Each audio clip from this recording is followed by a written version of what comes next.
the basic problem we have to solve, the basic economic problem. We have several problems we're solving in Liberia. We solve political problems. We went to war, we talk about rights. So it seems like we got a handle on our political problem in terms of democracy, so that one man can stay in power for 20 years. That was a long time, that was a problem. So we've had political problems, we have economic problems. The basic economic problem that we have to solve is to stop importing everything and start producing it, especially food items. That problem is a structural problem. Unless you handle that structural problem, many of the things we talk about here today will continue to happen. So what we can only do, it's like you have a cancer or you have an ailment, but you're not treating it. You're trying to just, treat it in a way that it's not going to go away. It will come back after 6 months. You do small thing, and you don't cure it. So the cure for our economic problem is the structural diversification of our economy. And I'm glad now, rubber, for example, we're beginning to. I was talking to one of the major rubber. I think Harrison County yesterday. I think he's the only one trying to add value to rubber. He's the only one buying now. So I asked him, I said, well, you've been in this sector for 40 years long. Why you're doing now? Why you didn't do? You say, my brother, our generation owe your apology. Because basically we just kept the economy the way it is. But before we leave this earth, that was a statement of me yesterday, we're trying to correct. So you see, that's why I have my plant, and even now I'm struggling. So he's struggling because Firestone is not buying, and there's a glut of rubber on the market. He needs to export, but he doesn't have the financial capacity to export. So we need to bring him in contact with a bank or banking institutions who are afraid that when they lend money to the sector, they don't get their money back. So how do we solve that problem? The way to solve that problem is to put a facility, a framework together where they give him money, he takes that money and exports buys from all the rubber growers, because that means cash in the economy. He buys from that process and then exports, gets his price, because he tells me the price is 1,000. He's buying 5. So he's talking about huge profit. There's massive profit he can make. But the guy who has the potential to make massive profit is struggling to get credit from the center. So the Ministry of Finance, other sectors, players have to work to intermediate there. So that was the conversation. Let's just say that we need more of that framework in the rubber sector. We need more in the manufacturing sector to add value to rubber, add value to the iron ore, to create these industries here so that foreign exchange, we become net foreign exchange and about exporting value-added stuff. And not just the raw latex that goes away. We don't get the full. In fact, he told me another one, I call it the rip smoke sheet. It's more money, but it needs more investment to get that more money. How much are we talking about? No, I won't be able to say the exact amount. Is it a long-term something, or just in the shortest possible time? Yeah, in 2 years he was able to establish this rubber plant. Okay. Right? In 4 years from now, 2 years from now, we probably will see more. So the problem we are solving is that diversification. When you solve that diversification with rice, for example, if we're importing all the rice we eat basically now, our goal is to reduce that import. Okay. When we reduce that import and allow expansion of local production of rice, then we partly solve that problem. So that when anybody asks you what is the problem we have, the economic problem we have, these are the problems. The macroeconomic thing we talk about, liquidity, all these exchange rates, are fundamental functions of those problems. If you solve those problems, you have more US dollar in the economy. And right? How the problems can be solved? No, that's what I'm explaining to you now. It can be solved by making sure that you produce here. Yes. You grow more rice here. Okay. So we're spending, let's say if we're supposed to spend $150 million to import rice. The people who are bringing that rice, they are looking for 150 million United States dollars to bring that rice. Okay? How do they get it? They need to exchange Liberian dollar for US dollar. They need to buy US dollars. All right? So that's that. Imagine if they did not have to buy that 150 US dollar for the rice purpose and were down here locally, it was just staying here. You don't have foreign exchange pressure. So there will be, so in other words, if we solve the rice problem, all the rice importers will not go into the foreign exchange market to get US dollar to bring in rice. So we solve that part. That means more macro or more foreign exchange stability. So that's a structural issue that we need to spend some time. talking about how we're doing, what kind of policies we're putting in place to make sure we grow our rice, to make sure we export cassava, to make sure we grow pepper here. Those are the things. Those are the heavy lifting. Okay. The other things that will just be the same thing where, okay, we continue to look for US dollar and bring rice here, we eat it. We'll do that thing for the next 10 years, nothing's going to change. We'll start the same problems recurring. Unless we solve the structural problem, which the president, the government are committed to, there are new rounds of conversation to see how we pursue this structural diversification. Mr. That's what I was coming in, because we continue to hear people talking about investing in agriculture and investing in agriculture. Now, you need to give us or present to us a clear-cut structural approach and drill us through a practical step that the government has taken or that the government is considering taking to address these fundamental issues with the economy. And it's a very good question. And first, from the government perspective, to invest in agriculture, government needs money. Okay. So there are many sources of money for agriculture, right? Money from the government budget, which is very limited now, tight because of the way the budget is. Monies that come from the African Development Bank and the World Bank, there are these projects that are ongoing, right? So say grants and concessional loans that come to fund agriculture projects, other NGOs type, money from banks. Banks are sitting on vault cash, but let me tell you that money is not making its way into agriculture because of risk. The banks think that when they put their money into agriculture, they don't get it back. So they don't see agriculture as a profitable, especially food agriculture. But not even that, even rubber agriculture. So technically they're not even putting money into rubber agriculture because the rubber people are crying right now. So there's a problem here that we're trying to solve. So those are the sources of money. From the budget, the government doesn't have the money to put into agriculture because the budget is difficult. There are too many competing priorities. We identify resources in the current budget. We have 1.6 million, but there are many things. So what we're doing now is continue to save. When you see us doing all these things about saving money, is to create space. Wage right now is $292 million. We brought it down from 317 million. Now it's around 324 million. It's now to 292 million. So we've got some savings. When that saving happening, we're able to look into that saving and do some for education, for health, for agriculture. That's it. But somebody say, why don't you just take $20 million and put in agriculture? Where is that $20 million going to come from? You don't just look in the budget and take $20 million. If I took $20 million from the budget right now, any $20 million you find in the budget is tied to something, somebody's salary, some sector. That means I will have to lay off some government workers. We have to reduce expenses. That's it. You don't have free money in the budget to just take.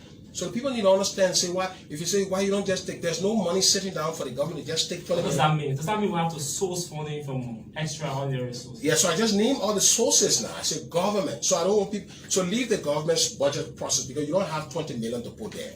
That means the money that is coming from the World Bank, the African Development Bank, they've been bringing some good amount of money. The agriculture sector has never lacked money. What it has lacked is the organization of those resources. So what we're doing with our development partners is to put in place a new regime along with the new Minister of Agriculture. To develop a new plan, and the idea is that value for money. The money that we have in agriculture should solve our rice problem, should solve our food security problem. In the next 3 years, we can't say we spend 200 million in agriculture and we still say we are food insecure. All right? So we need to solve those basic food problems. That is what we're rolling up. We are cooking that soup now. While we're cooking it, we can't eat it. In other words, you can't ask for the result when the food is on the fire. Wait. So I'll plead to the Liberian people is to give the Minister of Agriculture a chance, give the government a chance. Let's package all of these programs. There are a lot of stakeholders here. The bank, the African Development Bank, the multilateral institutions, the private sector, the banks who are sitting on vault cash. We're asking them, why are you sitting on vault cash when you should be making? So I give you the example of rubber. Rubber price, they're selling the export $1,100. You're buying it from the local man here, $500, let's say. What profit there? $500 per ton profit. So if you Seku able to ship that, if you're able to buy 100 ton, right? Imagine that's a lot of profit for you. All right, 1,000, 2,000, 10,000 ton of rubber. You ship that, you got zillions of dollars here, US dollars in economy. You pay all your loan, everything, you end up with profit. But this man is still struggling. So it's counterintuitive in economics to see that where there is a profit incentive, the banking sector is not going there. Maybe they're not going there because of the history. When you look at that history, they put money in that sector and the money has not come. But let me tell you the kind of money they put there. The money that went in that sector before, they went to pay salary. Okay. Some of these rubber people took money to pay workers, and that's not an investment. When you take money and pay workers with it, you're basically not investing in anything. You are consuming that. So that's what. So we're trying to, and then we're working with the IFC also, the International Finance Corporation. Okay. Yeah, to provide find some facility. There used to be a facility of 25 million for the rubber planters. We're working with them, the Ministry of Agriculture, to bring that back on the table. So there are these financing solutions that we're framing up as a government, all our development partners. But we can say that we're turning a corner with this structural approach that we're delivering. Just a follow-up to that, on that note, before we welcome our colleague, other worker who's joined us, I'd like to read this and then ask your response. The growth forecast by the World Bank, the IMF, says we are expected to have a V-shaped economy by 2021. And the growth is expected to hover around 3%, but it's contingent on many factors, including the economy, the investment into key sectors like the agriculture sector that just spoke about, creating, which is expected to create jobs, and then along the value chain. Now, social services. I'd like you to tell us clearly government's intervention in this sector, provision of social services. Where are we with this? So, a government is only as good in social service if it has the fiscal space to deliver. Don't we have? No. So we are delivering social services. So social services is like education, healthcare, the social sector, right?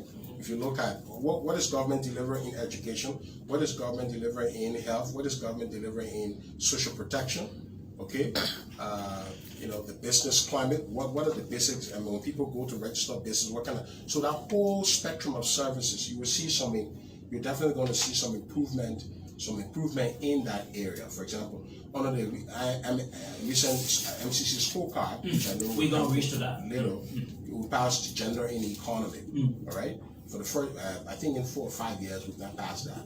So we've just passed that. We're making concerted effort. We have a gender-sensitive process. So in other words, we're targeting public spending in key areas, spending for the vulnerable and under social sector. We're trying to increase that. Education, you see a lot of outputs going up. We're talking about constructing new schools. We're talking about closing the teacher gap. Right now, there are about 1,000 or 1,500 teachers that are up for retirement, okay? And I've just been told by the experts that we're managing with the Ministry of Education to transition them. If you retire them now, do you have the quality of teachers to bring them, to replace them? So that replacement has to happen. But the teacher gap is still large. Do we have the money to close the teacher gap? We need around 6,000 more teachers. We don't have the money for that. So technically, we are underperforming in that area because we don't have the money to pay 6,000 more teachers that can close the gap. All right. So in health, obviously, yes, we have to solve the maternal mortality problem, right? So every time a woman goes to give birth, we want her to survive. Okay. The numbers are being high in Liberia, all right? Relative to our comparators, we're not doing too well in that area. That means we have to focus on midwives, and this is why we're targeting midwives, put more resources on midwives. So again, in the health sector, there have been a lot of resources like in the agriculture sector, but our thing is that the way we have managed those resources, and those resources are being managed by our partners, we have a new aid management policy. We are under the Paris Accord. We have now developed a new policy to say, look, if there's money in agriculture, there's money in health, we wanted to spend in a way that solves the problem. And I think all of our partners are on board now. This is what we call aid coordination. Where aid is not coordinated effectively, that money can be there and you're not solving the problem.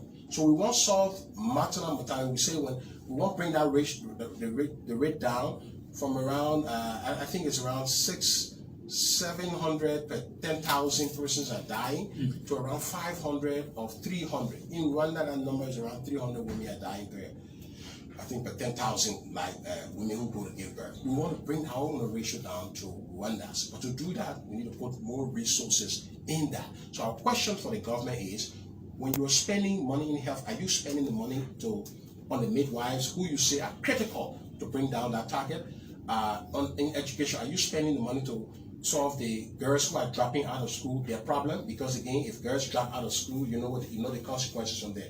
Are you preventing that? I'm being told by the Ministry of Education now that that's where the money is going to be spent. So it takes time to do all these re-engineering. So some of our problems is not just that we don't have the money. We've had the money, but the money is being tailored in a way that's not logically tied to the delivery of our results we want. The conversation on our new aid management framework in all these sectors is to work with our partners to deliver those critical results. Infant mortality, child stunting, undernutrition. If you notice, children are shocked in Liberia. So you see a 13-year-old, a 14-year-old person, they like the age of a 6-year-old. That's child stunting. They say 30% of our population is stunted due to malnourishment and all that stuff. So we've got a lot of work to do, a lot of work. So the question is, if resources are tight from the government end and we are getting resources sometimes from our NGOs, from our partners, we need to align it such that we are really bending the arc in solving these problems. We're doing a better job of that as a country now than we used to. Under the new aid management policy, you'll take the time and read it. What it says is that, and we'll come to even some of the COVID thing, we'll talk about that. It's to say, government, partner, everybody sit around the table. From one template, let's spend the resources this way to solve this problem. We will improve our social our service delivery capability if we did that. But the government is doing okay, given the resource envelope that it has in all of these areas. Transport, you saw we put about 40 buses on the road. How many buses? We're trying to increase that, to increase the transportation pressure in the country. All these things take resources. The more resources you have, the more you're able to do. Yeah. That's why people should pay the taxes. Our colleague just joined us, Oliver Kine. He runs the afternoon show. He just joined us on the show. So he's going to be with us. So we move to the next issue here, Minister. The issue about the current rate in the country, the scarcity of Liberian dollars to that of the US dollars. What's happening? What's the government doing? Is it that the government is doing these things so that people can say, oh, the government is working, the rate has dropped? Okay, so this is a good place to speak in a way that people understand. Sometimes people say government, and it's very, when you say government, you say, let's talk about who's holding money first of all. Before I answer that question, who's holding? Government, the resources that the government have, like money, the taxes you pay, all right? The money the government holding, that you can call government money, the money government holding, are under the government consolidated account, meaning when you pay your tax, the money goes into that account, and that account is managed at the Central Bank of Liberia, right? So let's say if there's 60 million in the consolidated account today, that 60 million is sitting at the Central Bank. That's money that everybody paying the taxes is going to, all right? There are monies in reserve at the Central Bank for the government, So when you say government money, that the money you're talking about there, managed by the Central Bank, she's skipping it. To take that money from there, you have to pass through the Ministry of Finance. You have to do payment voucher, where IAA, internal auditors, different compliance people will have to sign and check all these things. It has to come to me as minister. I have to find that we have the money in the budget. When we sign it, you write that check, you go to the Central Bank, then that money leaves the consolidated account. That's the process. So no money can leave the Central Bank. Somebody just go to the Central Bank and take it from there. You have to begin with the Ministry of Finance and do all that paper trail. IA people got to say, oh no, they want me there. PBCC people got to say, oh this, all that paperwork, it comes to the Ministry of Finance, the Minister signs it, it goes to the controller writes a check. Then it says, Seku, please give Seku $50,000. Then Seku carry it to, or the ministry to pay Seku, Ministry of Health carry it to. So I want to probably understand when you say government money, that's government money. Okay. Samuel Tweh personal money, Seku personal money is not government money. It's my personal money. When the government pays me my check, when I go deposit it to UBA or EcoBank, that's my money. That's not government money. I have control over my money. So there are 5 million people in the country now, right? All the money held by all the businesses, all the individuals is under their jurisdiction. It's not under the government. They have rights to those monies. Typically, those monies should be kept where? In the bank, right? So if it's in the bank, what the government can do, they control the government. The government can have control over their money. The government has control over policy. The government can find policy, for example, as Minister of Finance, We can decide that we are no longer going to be paying United States dollars. We're going to be paying Liberian dollar. That's a policy decision the government can make. So if we're paying you $100 today, we give it to you. Tomorrow morning, the president can decide, let's shift to 50-50.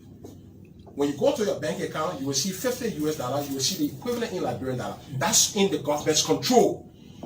Where you keep that money, how you spend it, is not controlled by the government. It's controlled by you, the individual. There's some misunderstanding about that. So I see people say, where play the money at? This money here, where you're asking for, where play at the government own, is sitting in the bank, in the consolidated, in the reserve. They want the government own. The other money is in the hands, pockets of people, hands of businesses who are keeping it in the bank or somewhere. So when we look in the bank today, when we don't see the quantum of Liberian dollar that's supposed to be there, it means it is outside the bank. All right? And we know you can't spend Liberian dollar in Guinea. You can't spend it in Ghana. So we have to reasonably assume, it's a very reasonable assumption, that it is here, because you can't take it Turkey because nobody will use it there. So it has to be here.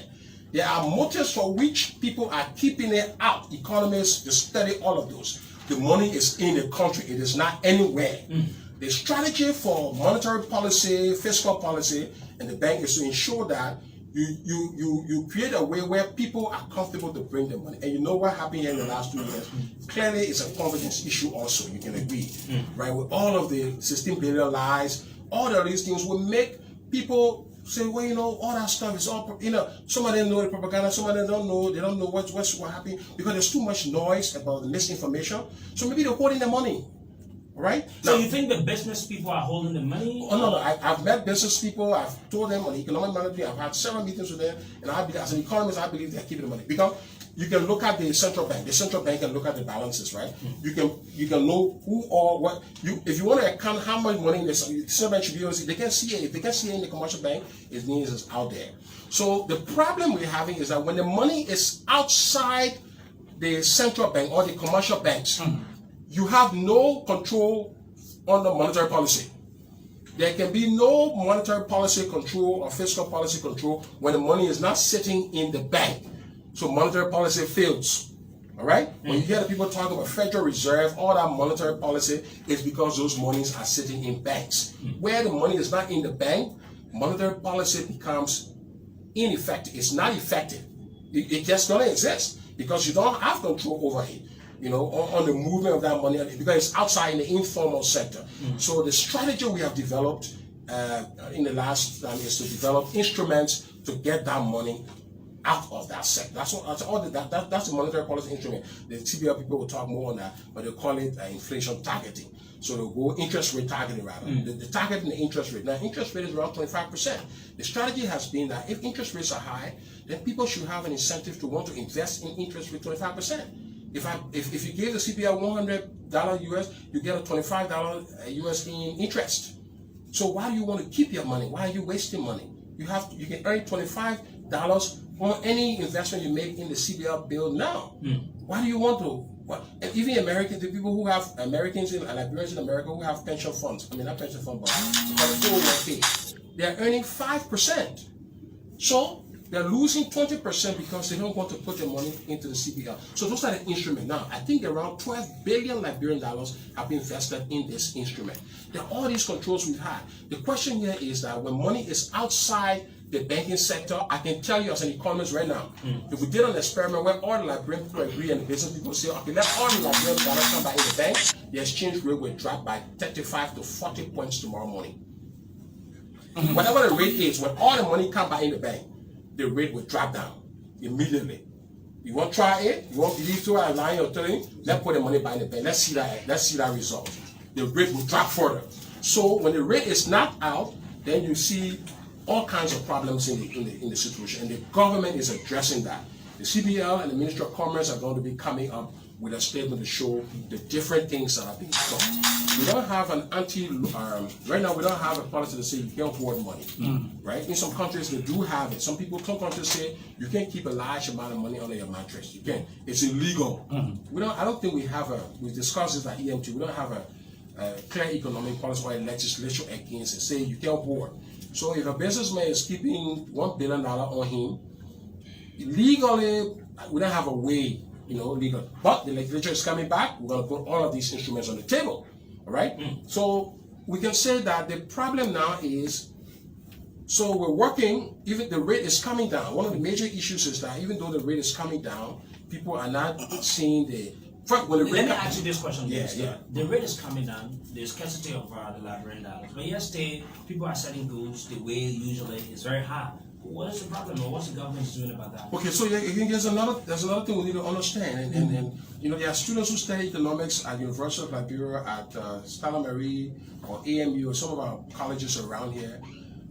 They should have a basic understanding of this. But it's surprising to you that even though they study these things, they still come in the public and ask the question, what is the government doing? Technically, there's something called sticky prices, meaning when the conditions are not favorable, like exchange rate, you saw the exchange rate of 120, right? It started going until it reached 200. Prices go up. That is normal economic predation there, yeah. But then when things become favorable, right? Economic theorists say, and people have won Nobel Prize on this thing, and I mean saying it. They say when things become favorable, the prices will not adjust in the short run. They may or will adjust in the medium to long term. There will be a new equilibrium. So let me give you a practical example. The rate is 200, right? It was just that a few weeks ago, right? So let's take it at 200. Let's take Musu, Hawa, right? Selling La Papito, right? One bowl of rice. That's what. So if I have $5 and the rate is 200, I have how many Liberian dollars? You have $1,000. I have 1,000 Liberian dollars.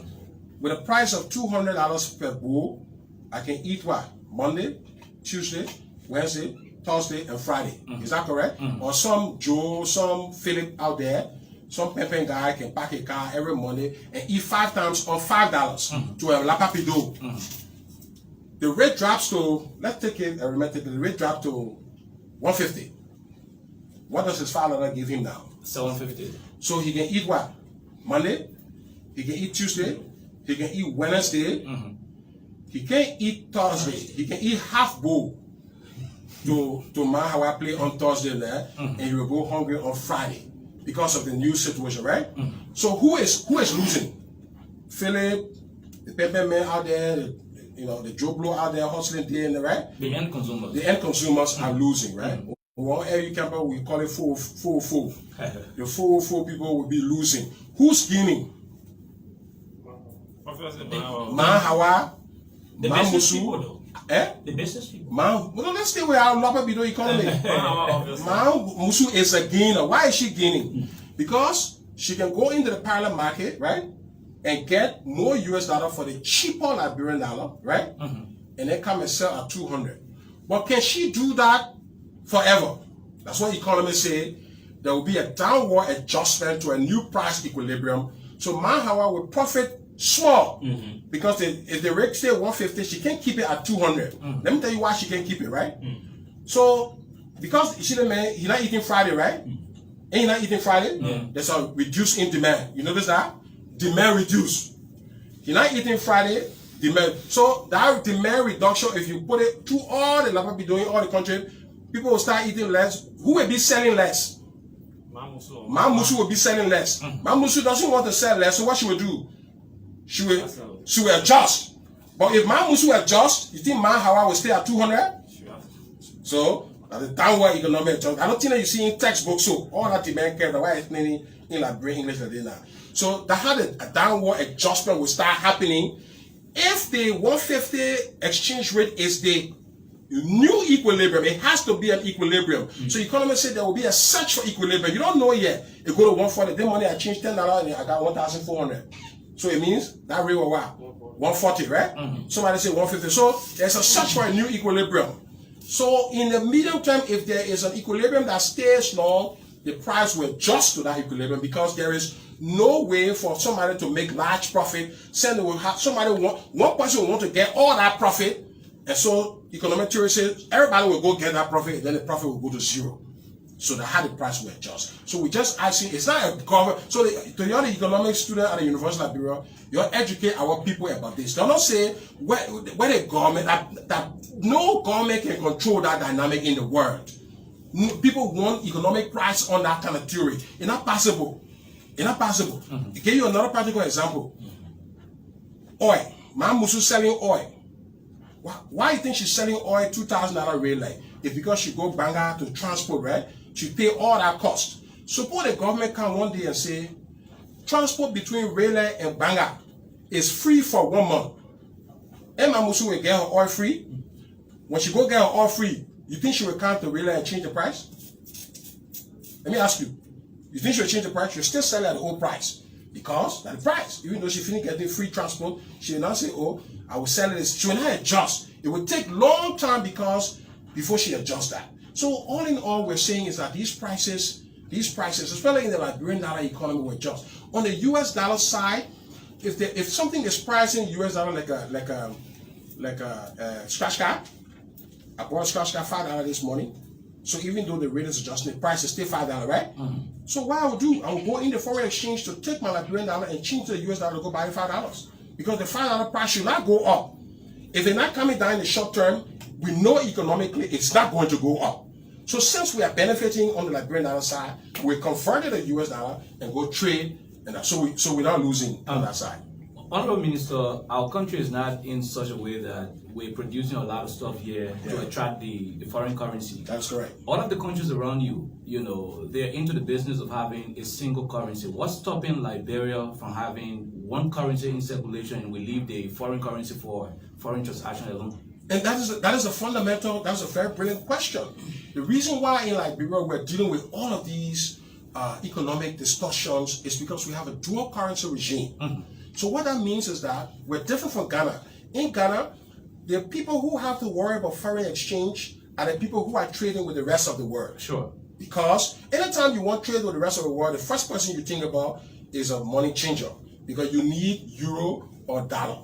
So that's the only. So your only thing is that here we have that. We have people who are interacting with the foreign exchange. Then we have people who are interacting between Liberian dollar and US dollar also. So it's a very complex economy. It's not as easy as Ghana or Nigeria. All right.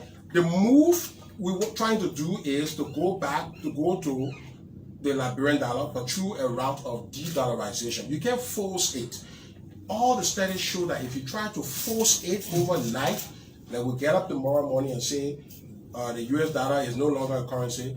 Those things have all failed in several of the countries that have tried it. The way to do it is to strengthen the Liberian dollar, right? Provide confidence in the use of the Liberian. So the way the rate moving now is to continue to give the US Liberian dollar rate value. As we continue to do all the monetary policy things that we've done, all the fiscal policy, the government used to borrow from the central bank. The president has abolished that. We call it monetizing the debt. Anytime you borrow from the central bank, you increase the monetary base, you add to inflation. Economic theories say that. Our government say we're no longer borrowing from the central bank. We're now monetizing our debt. So that's contributing to a stable macro. All right. So by the time we do all these things, by the time we do the agriculture, by the time we do the diversification, what you will find is that the economy will be going to, will not be facing these issues, even if we still have the dual currency. All right. Even if we still have the dual currency, there will be less distortion. Because there was a time where we had a dual currency and there was some stability. You know why there was some stability? Because there was a surplus of US dollar in the economy at the time. That US dollar has dried up a little bit more. So we are to a new equilibrium. Our economy in Liberia is searching for a new equilibrium under a new regime. When you have new fiscal policy, we have new monetary policy. We're doing things in the real sector. All a combination of these things will settle on a new equilibrium that you'll see that stability. But the answer to your question is we have in the long run to go to one currency.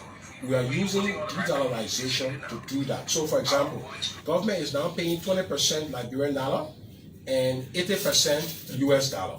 There will come a time where government will start paying 50-50, and then government will go to 60% Liberian dollar and 40% US dollar. That strategy is to give more confidence to the Liberian dollar. That time is coming. But you can't force it today. We can't just change it tomorrow and say we're doing that. No, we can't do that. Okay. It has to be phased. Okay. And the other part of that question is that we are also going to the ECO. You remember? Mm-hmm. You know, we are supposed to converge to one ECOWAS currency. Okay. So if we did that, then obviously we solve that problem by joining the monetary union in the ECOWAS. So the solution you are looking for is coming, but we want to get there gradually. Certainly, for those of you just joining us, you're listening to the program Freedom on the Rise on Freedom FM 87.9, really on the list of radio stations across Liberia. And we're being joined by our two colleagues, Kelvin Demi, he works at Prom FM, and that of Abraham Whale. He comes from Truth FM. They've joined us this morning, so they're also going to be part of the interview. But Kevin, you want to ask a question? Yeah, I'd like to say good morning to Liberians and to you, Honorable Minister Samuel Tweh. I'm here to peddle you in the critics' comments. Sure. Your critics is saying that you printed additional monies, specifically the currency 500, and you are the one in possession of that money to expend it only for elections. You care to have a rollover on that? So you see, before you even ask the question, I think I answered it, right? I answered the question by telling the Liberian people what kind of money the government controls. So when the government prints money, any money, 4 billion, 10 billion, anytime the government prints money, that money is not, anytime the central bank, right? The government through the central bank print money, that money is not for the government of Liberia. No, that's not government money. That's money for the economy. That's money for Kevin. Right? That's money for AB. That's money for businesses. Because we have to use that currency, so it has to be printed. So it is a myth. If my critics are asking that question, they are ignorant. And it's sad to say that they would take all of the money that's printed in the economy and say it's for the government. What the government has are claims to those money. So that claim, the currency will pay the government claims. So for example, taxes. People pay their taxes. So government is entitled to those taxes. Isn't that correct? Only government has the right to use government taxes. The government, under the law, when you pay your tax, it goes to the government. It doesn't go to a business. So where are we keeping that? We're keeping that at there. So let's just say, for example, this is a thought experiment. Let's wave a magic wand and eliminate all the currency. Let all the currency in the country disappear. Let's just an experiment, right? So there's no currency, no Liberian dollar out there, right? Then the government writes a check to pay Kevin Demi. Will you get paid? There's all the money in all the bank disappeared this morning, but you are going to the bank to receive your money. You will not get paid. Why? Because there's no currency. So then we say, okay, so some money disappear. Let print the money. Then we magically say, okay, bring money back in the economy. Are you telling me that money will bring it back in the economy will come to the government? I mean, you're not getting paid. So where you get your money from? That money will go to the central bank. Then you will get your money from there. The money for EcoBank will get it from there. All the transactions in the economy will come from that money. It is not government money. Let's get it clear. Government does not have. So the people who like to say government getting money, they don't know what they are talking about. They want to mislead the ordinary Liberian people. Government does not have that money. The control government has over that money is the share that government has. Our consolidated account, we write checks to the central bank, all right, to get the money from the central bank. That's the control we have. But we don't have control over your private monies in your bank account. We have no control. I know some of these questions are for the central bank, but since you are the financial man in the country, you can just pass by some of these concerns. There are lots of concerns. It seems hard now to lay our hands and switch our microphones to the Central Bank of Liberia. Mutes, there are plenty for mutes out there. Every money now we're getting, especially in our own currency, aside from the 500 denomination, they're mutilated. But part of that reason is I think we have, as a country, I think in the last 2 years, we have politicized the central bank role. So, for example, Liberia is probably the only country in the world, I'm told, that requires legislative approval to print money. I was told that by a money printer, that Liberia is the only country where you go to the legislature for approval. But that's in our constitution. What do we do about that? So you see, so most countries, according to the guy, the governor of the central bank calls the printer and money is brought into the central bank. Ghana, Zimbabwe, South Africa, Rwanda. The central bank governor writes a paper, signs an agreement that the bank needs 10 billion Without consultation? with no legislature. They don't receive any document from legislature or nothing. Even the head of state? I mean, the government will do the consultation, but in other words, they don't go To get authorization from the legislature or that stuff. This guy's telling me basically that. Now, that's our law. The legislature has tried to respond to that. You need to read the new CBL Act. So they've provided some flexibility in that act. So that act gives the CBL stronger independence. The reason why I'm going to this is that the monetary authority at any given time should be capacitated to solve monetary problems in the country. If you stop them from solving monetary problems because of politics or something, you hinder the economy. So the ability to change money at anything, they should be able to absorb other money and put new money out. That's a normal central bank function. They're not politics. But because of politics now, people have tried to do all kinds. And so the central bank pretty much is just sitting. It's not performing the way it's performing. We have to get it to perform the way the Central Bank of Ghana performs, the way the Central Bank of Nigeria performs. We can't have the Central Bank of Nigeria doing one thing, and then we have the Central Bank of Liberia here. It's under capacity, it's incapacitated to do certain things because of political considerations and all of that. You see, so the new central bank we have now, significant reforms have gone there, and they are in a position to implement new monetary policy. Right? So I think that under the new CBL Act, you're going to see, you will not be able to ask that question in the next 3-4 years again because the situation will stabilize. But as is right now, imagine the central bank, I think, printed 4 billion, right? And you saw this recent central bank release, 4 billion Liberian dollars. They should be printed more than that. For the time, for the length of time the last printed, and for the growth in the economy, there's pressure. There's too much pressure. That money was small. Mr. Minister, just a follow-up on Kelvin's question then before Abraham comes in. Now, there are two things here. Printing more money repeatedly and encouraging confidence in the banking sector, which is more difficult for the government to They have to go hand in hand. The confidence for me is the most important one. The confidence comes about because when you go for your money and you can't get it, that's a problem. So where the confidence will start from is, you go for money, you get it. You go for 3,000, you get it. You put 10,000 in the bank. As soon as you put the 10,000 there, you want somebody call you, say, oh, your interest sick. You run by in the bank for 5,000, you get it. What will start happening to your confidence? You always want to deposit your money in the bank. You always want to put it there. So it has to start from somewhere, right? It starts from the point where, so let's say we bring new amount of money, right? Then we start that confidence. So you're getting your money gradually. You don't have fear that when you go to the bank, you can get your money. So some of that, most of that will be solved by that. But more besides, we have to go to a digital economy. For example, why you can't pay a taxi driver through mobile money? Let me ask you. Why you can't pay taxi driver through mobile money? Why if I go in the phone right now, in Kenya, if you went to taxi in Kenya right now, when you reach, the camera will just say, send me your mobile thing. You sit down on the other side, you send it, then he text, he receives the alert. Thank you, sir. Have a good day, sir. He gone. No money change hand. What's stopping us from doing that one in Liberia? We do it 400 years from now? No. We come in doing it next year. We're not waiting for 400 years. Kenya way behind on that one. We catch up. So in other words, when you go to taxi, when you go to the store, when you go anywhere, you should be able to pay. You should not, don't use cash. Don't worry about cash, especially the way coronavirus. In fact, coronavirus is telling us, say, let's stop exchanging money. Because if I got coronavirus, I hold my money.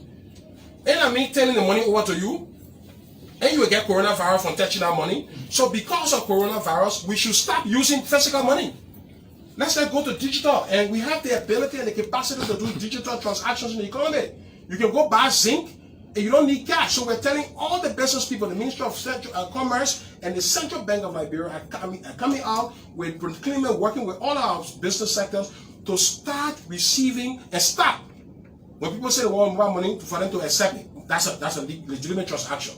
because you have a means of verifying. Right there in your store, you can verify that the person has sent you 400.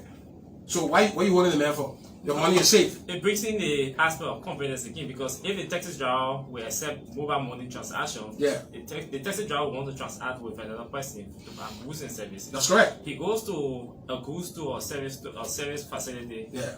The service facility rejects. So what I'm saying now, everybody should accept. They can access the money. So your question there is that the people who do mobile money, but then other people wanted to, so they wanted cash. We're saying no. When you get a mobile money, don't go cash out. Because that idea, when they receive mobile money, then they're using it to go and cash out. Then somebody has to have the physical money. We say no. Just continue the mobile money transaction. So let me ask you, if you get your salary, what do you think you're using your salary mainly for? Let's take a typical person who's making $400 US in the government. When that person gets $400 every month, what do we assume they're using that money for? I mean, what do we assume they're using the money for mainly? Well, they will take care of food. But I don't believe that they're going to eat that whole $400 on food alone, right? So sometimes maybe they're buying something, they won't go buy zinc, right? So let's say 50% of that money there, they will use it to, they're trying to build house. I'm talking about productive person now, right? They're going to buy zinc. So you don't think that they should use mobile money to buy that zinc, right? I can understand where to go buy the pepper. At this stage, maybe they may not need the mobile money, right? But the Kenya woman there, in Rwanda and Kenya, they are taking mobile money with they're selling pepper with mobile money. So you think the women in Kenya who ain't go to school, they are more educated than the women in Liberia who ain't go to school? Other than if you go to school, I can't wait to let you see. Right? Woman ain't go to school in Kenya, woman ain't go to school in Liberia, at the same woman. Woman in Kenya who ain't go to school using cell phone, woman in Liberia who ain't go to school can also use cell phone. So let's carry it to them.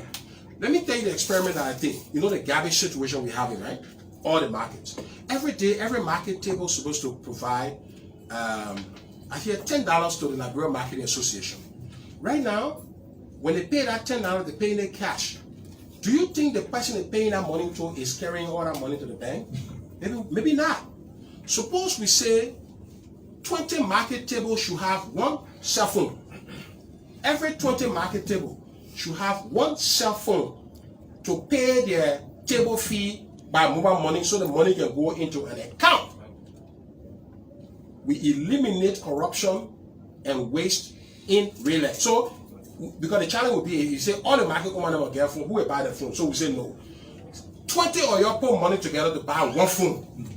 Then you use that phone, anytime you use that phone to send your own garbage or your own daily fee.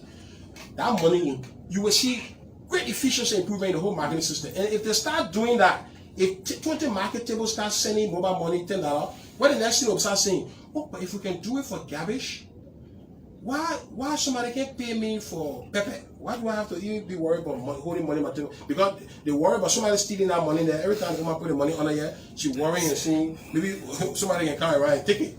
So she's scared. So if she start going with mobile money, we can start educating our people. Those are the digital frontiers that we have to go to solve our problem. So that even when we change all the money that come back in the bank, we can't allow it to go back again. And the reason why it will not go back is because of these changes. Very soon, the government will be rolling out some of these digital in the payment of salary through a program called the EFT. The Controller and the Accountant General, the CBL, the Ministry of Finance, and others are working on that digital frontier. We're working with the central bank also to do what they call it's a technical word, interoperability, so that whether you Orange, you Lone Star, you don't have to stay in Orange lane. Right now, Orange people have to stay in Orange lane. Lone Star people have to stay in Lone Star lane. With interoperability, you can transact between Orange and Lone Star. So that work is also coming. So, Honorable Tweh, while we are talking about money, let me break this aspect down. We are all journalists from a cross-section of media institutions, and I'm sure this is one thing we are confronted with on our different shows. Every time people will call, we need to pay at this institution, even though the government had announced that their salaries disbursement into the accounts of those institutions. But yet and still, some people will say they need to pay. Other people will say they not take pay. So how come certain people can take pay and certain people can't take pay? That's one. My final question on the issue about salaries, and I'm quite sure this is what's on the table of most media platforms, this concern is mounting on an every week basis. Since the death of Archie Pompon is as a result of the judicial staff salary, they're claiming that you made promises to them, you have not paid them. What's the conversation on your salary thing? Okay, so let's get to the first question. Government is paying October. You know, people want to find things to politicize. When there are not many things, people want to find things to politicize, and salary is one of that political animal, right? One of the things people want to keep around. Government behind 1 month, 2 months, people try to politicize, say blah blah. Government is paying for October. Government has paid some people and is continuing to pay. It's a process. The way we do the pay thing. Let me so the public appreciate this. At the beginning of the month, we start with zero balance in the account.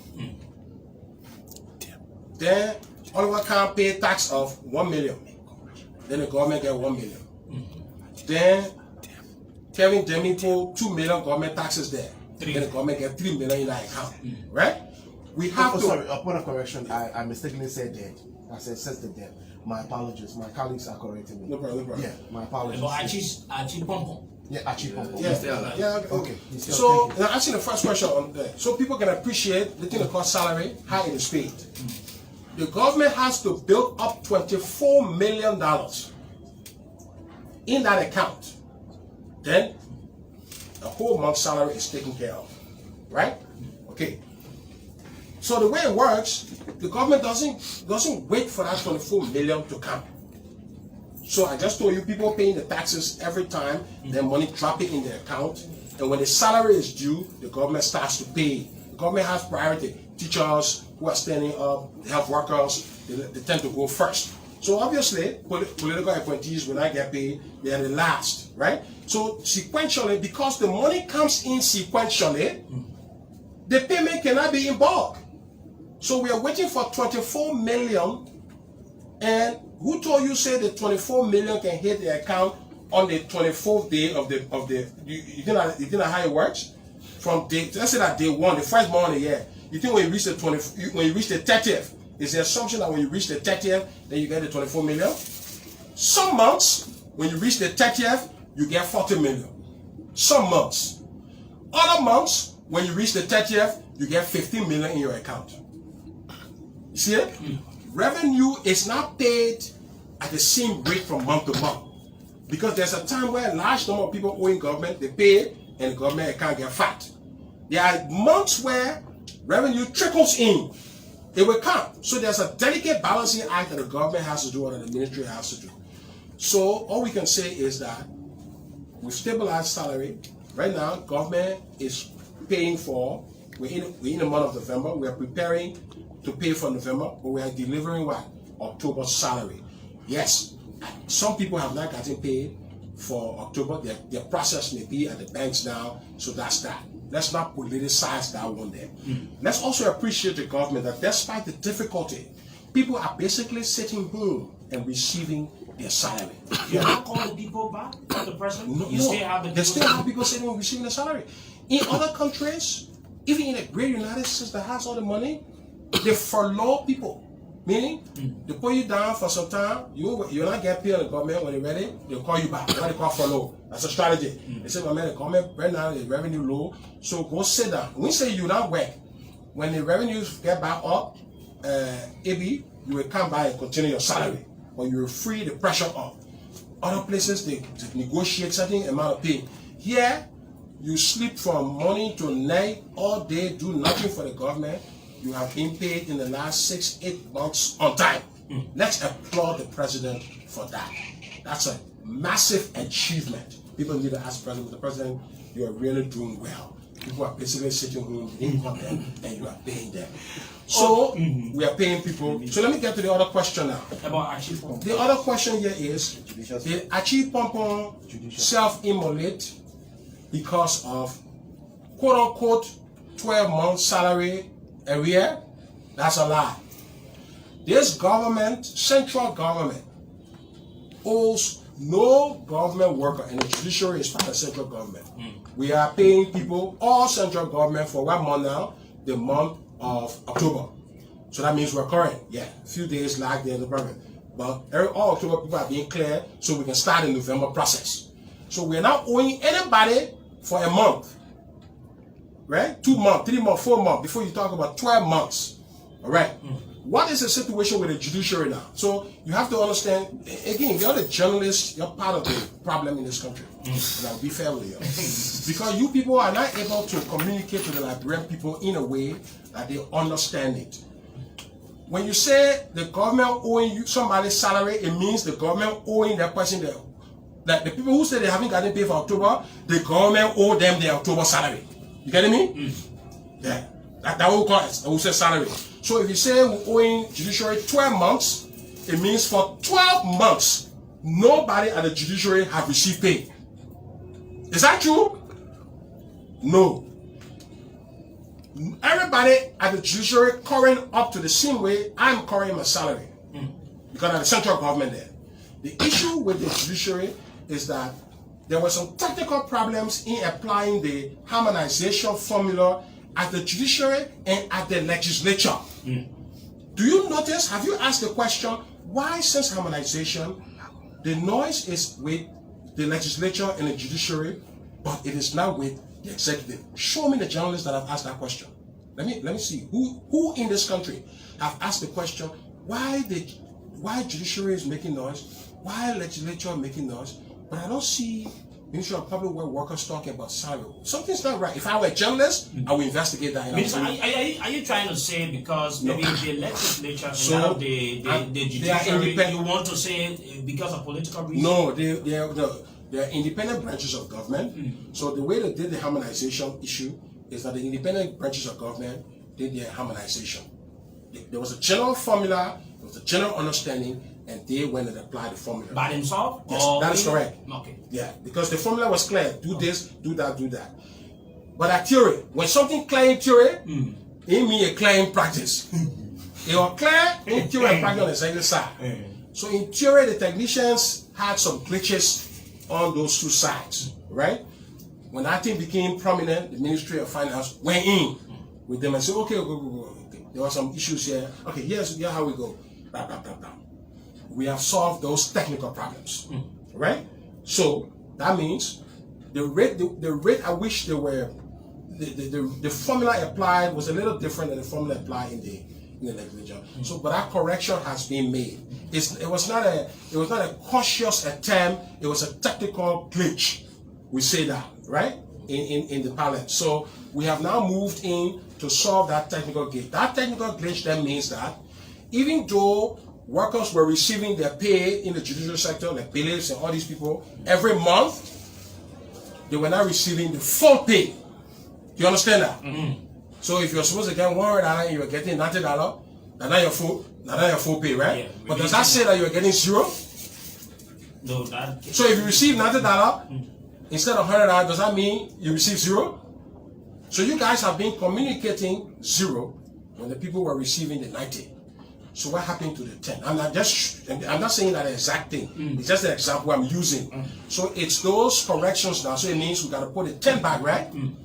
The government has agreed, committed, along with the judiciary, the Ministry of Finance, to restore the 10. So how long? Because Achibok on this month, he's been there for a very long time. No, this month, there, in October, they are getting that $10 for July, August, September.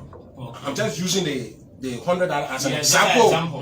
Again, you can be clear when speaking. Yeah. You know, somebody will say the men went on radio and said that the judicial people were receiving $100. Or that's an example. So even when you say example, you gotta be appealing for somebody not to misquote you in the use of that example there.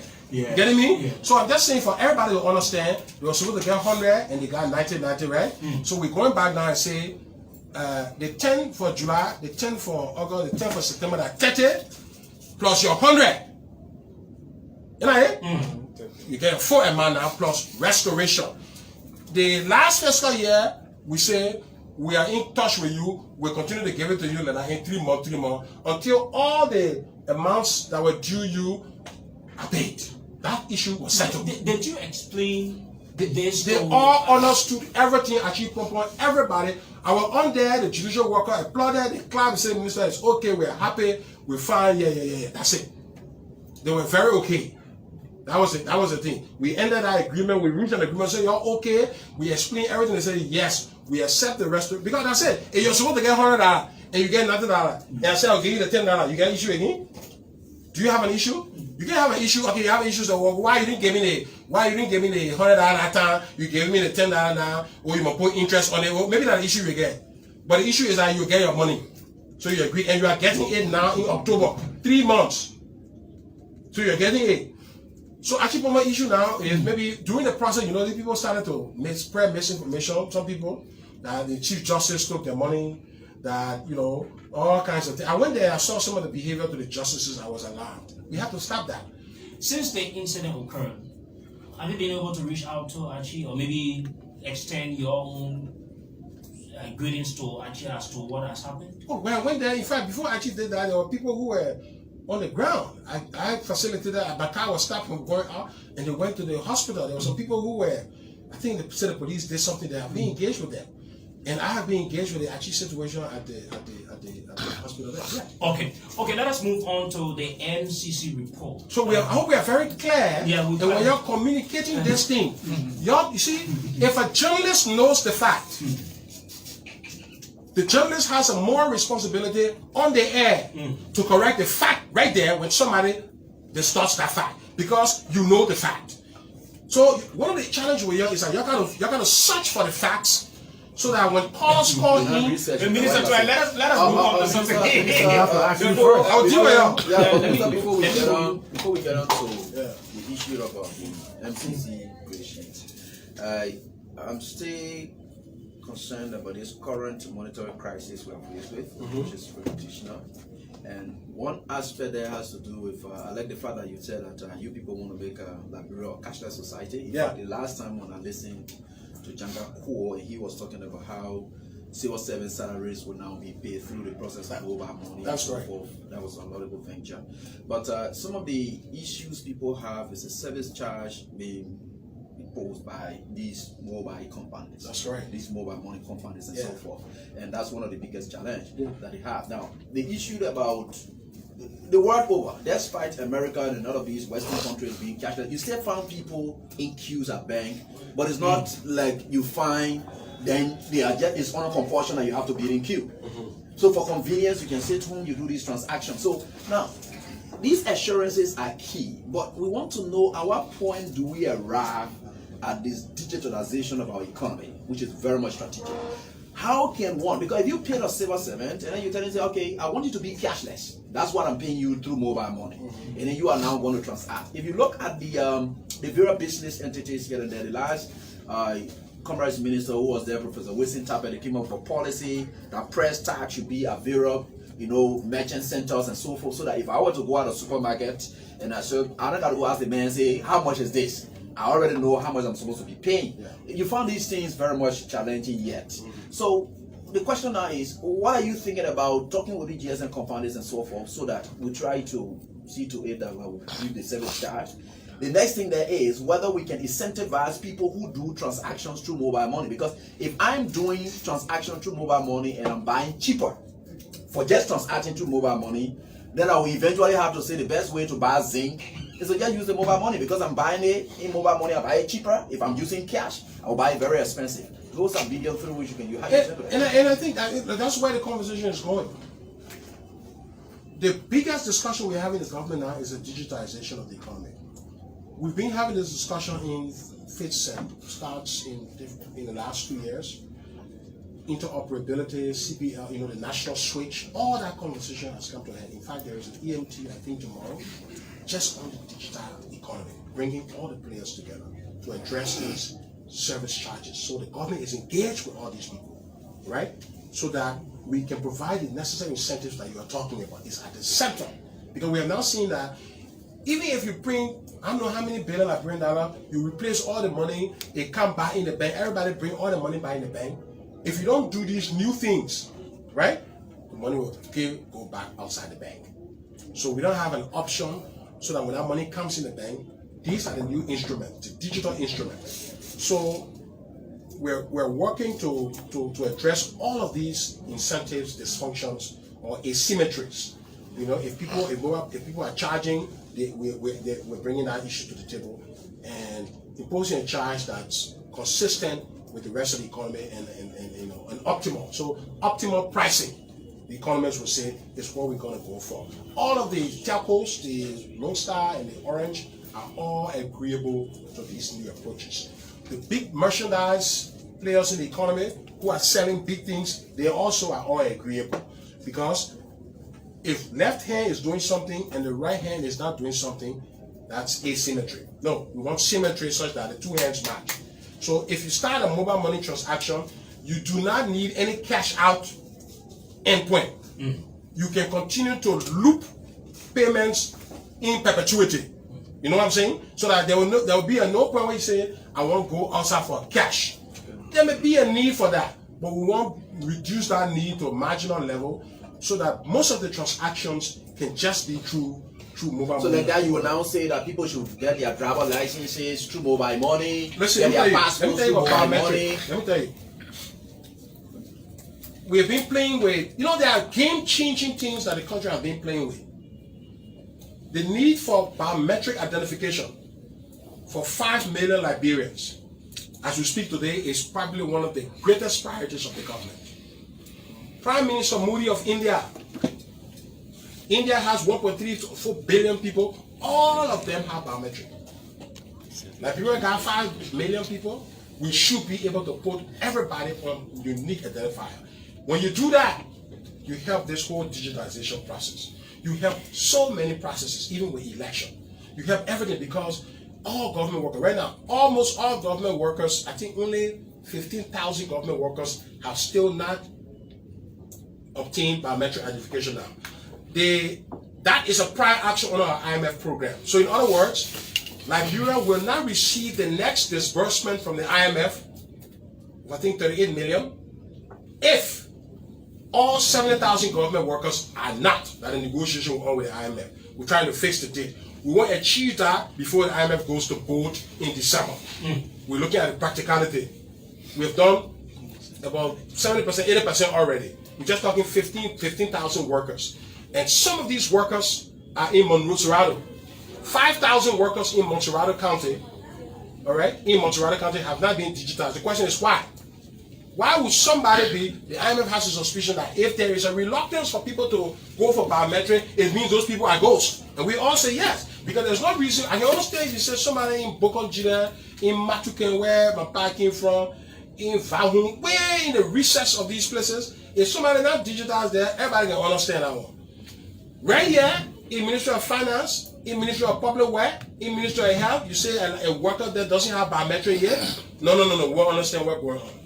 And that I understand we've been searching, with the late Batten Yusuf, peace be to his ashes, to his soul, who was part of the team helping to save government money, meaning they were identifying all these people along with Vietnam, with NRMN, because they saw strictly $2.2 million savings just because of the biometric thing. The potential is that that's a minimum. It means that just a small 1 year. When we put all 70,000 people biometric, we could save 78 million. That's the assumption. And we believe it's realistic. So, and not only that, so we need to externalize that to the entire country. 5 million people need to be uniquely identified. To do that will cost the country around 20-25 million. We need to spend 20-25 million to save 100 million. That's the decision that we're going to make. The next budget that comes in, we're putting it on the table. Let's spend this money and solve all our digital problems in the economy, all our issues, because you can, the symmetry will just be massive. Just like India. Let me tell you the example what happened in India. The Indian government always delivers subsidy to the farmers. But to get those subsidies was difficult. You have middlemen who were involved and were very corrupt. So the government gave Kevin Farmer $5 subsidy or $50 subsidy. You're probably only getting $15. The man is saying, the cost to get that thing from the government, all that thing. So the farmer only receiving $15 when some farmers will receive $50 because middlemen involved. Prime Minister Modi said, no, I'm not here for that. He put biometric there, straight from the government, straight to you. You get your $50. What happened to the middleman economy? It dissolved overnight. The man eliminated a $1 billion economy.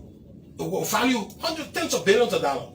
because of that digitalization process. That is what sustained him in power today, because he's now in direct contact with the people. We can do the same thing here in Liberia. India have done it. We can do it here, and we are on the path to doing it. These are the game-changing policy changes that this government is doing. And then when the journalist Philip Wisek can say this government is not doing no policy reform, there's someone get angry. Minister Tweh, let me take you to this, but before we go to that, let me just announce to those of you just joining us, we claim host to the Minister of Finance in person of Minister Samuel Tweh is our guest on Freedom on the Rise. We've been joined by some of our colleagues in the media. Calvin Demi, he comes from Prime FM. Abraham Will comes from Tweh FM. Oliver Khan runs the afternoon show. Austin Kawa is also here. My name is Sekou Sherry, and the list of community radio stations and other institutions in Monrovia relay broadcast: Puma FM in Bomi, Atina Radio in Grand Crew, Smart FM in Grand Jide, Peace FM in Habel, and KMTV is carrying it live, Spoon TV, Sam TV, Front Page Africa TV, CDC TV. You know, you just get a number of institutions as well this morning as the Minister of Finance. Now, I want to take you to the MCC report. Of recent, MCC came up with a scorecard where they placed the government in two of the positions that the government has been able to perform well. That has to do with the rule of law and that of the fight against corruption. Your name has been involved into 48 million corona money. There are allegations that you didn't do well. Based on that, people allege that you in fact knew about the death of the late IAA boss and everything. What have you to say to that, Minister Tweh? Really? Is that conversation happening me? Certainly. I mean, 48 million? Yeah. Yes. You've been linked. Me, I've been linked to 48 million? Yeah, the conversation is all on Facebook. I've never seen that conversation though. That's why you're here to counter them.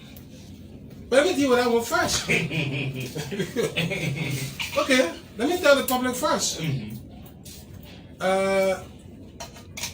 My knowledge of the COVID funding that has been received and spent by the government of Liberia, along with partners. So there are two things. You know, you have the government, the Ministry of Finance, representing the government of Liberia, right? And you have all of our development partners, the World Bank, and all these other people. The government of Liberia has transferred to the Ministry of Finance $5 million to the National Response Team, the MPhil Ministry of Health, that are signed. So in other words, working on behalf of the government, I have transferred $5 million to the people who are implementing COVID, a government contribution. You know $5 million? You doing the count? Yeah, sure. That $5 million, the physical money that has been spent, right? They use that money to pay people, all the hotels, all that stuff. So $5 million from the government. Hope you're taking note. All the development partners have indirectly, you get me clear? They didn't give the money to the response team. They spent it themselves. USAID, many of our different development partners, right? They have indirectly, so the government directly transferred 5 to the team. Those development partners have transferred some 4 million indirectly, meaning they spent the money and brought the report. They didn't give the money. The only money received by the IMSC and the people who are doing the response are the money that the government gave them.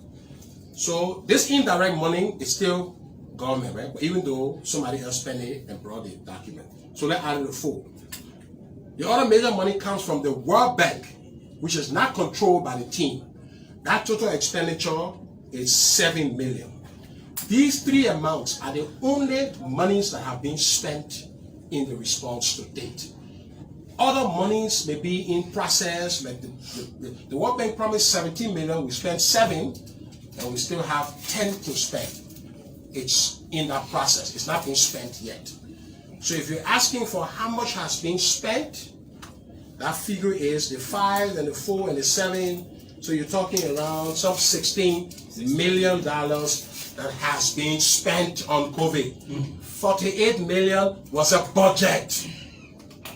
A budget is a promise to receive and a promise to spend. That's a budget. I will give Kevin Demi $500. He goes to make a budget. I will give him. So he goes say, when Mr. Tweh give me that 500, I will give my Jew what? Oh, my wife. Correct, yeah. Sorry, I'm making that. I will give my wife 100. I will do the other 100. He makes a budget. And Mr. Tweh said, my man is the raffle. I'll give you 200. What happened to Kevin? Kevin, you listening? What happened to Kevin? Has Kevin spent 500? Kevin had a budget for 500. Tweh gave Kevin 200. We made on his promise. So what you have to do to your budget? You have to adjust your 500 budget to 200. So the $48 million is not cash. All right? It's not cash. It is a promise. The money they have received is around spent is around 16. The money the Ministry of Health and the government people who are the targets of all the political people who are talking now, the money they want to handle, the physical money that they spend, that they disperse among themselves as government entities, that money came from the Ministry of Finance. I signed it under the President's instruction and we deposited it to them. The IAA process, which they set up a whole team, PPCC, all have been part of that. So every compliance check has been done by IAA under those processes. So the reason we have IAA is to say, when a voucher is not clear, the IAA will not sign on it, and that payment should not reach to my desk. Anytime I sign in something, the IAA has cleared it. That's how we're working, right? I know this. Before I became minister, I used to work as a consultant. My pay used to be delayed at the Ministry of Youth and Sport. We're doing the LYEP project, and I used to be angry because they would say the IA has stopped that because I said, "Oh, man, I gotta pay people. Man, everything will carry out delaying processing." So that's a critical rule that the IA playing. Meaning they gotta check and cross all the things they agree before it moves to the next step. They are doing compliance. So that exercise today was a compliance review.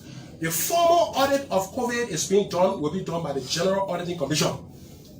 That audit is a prior action to the IMF money that will come and receive in December. So the data for that has been transferred to the GSC. GSC is auditing the amount spent, the whole thing. That amount spent, if you did the audit today, is around 16 million. 5 million from the government, about 4 million coming from indirectly spent. You see, you know how we do the food program? You know, we gave 25 million to who? To the World Food Program.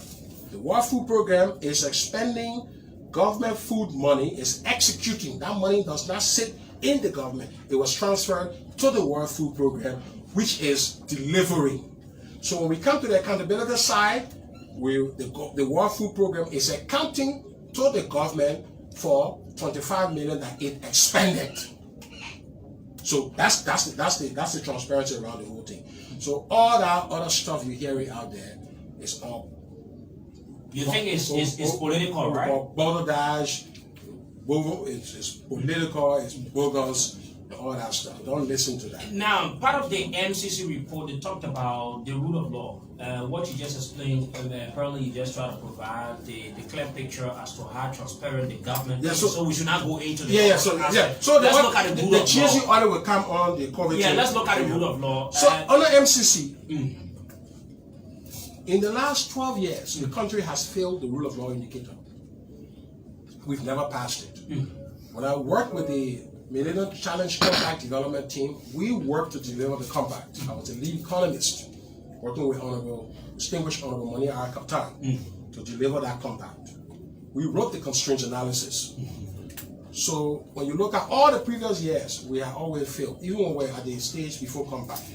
Rule of law has been one of the indicators I as a consultant have been baffled about, and even as minister we're still concerned about.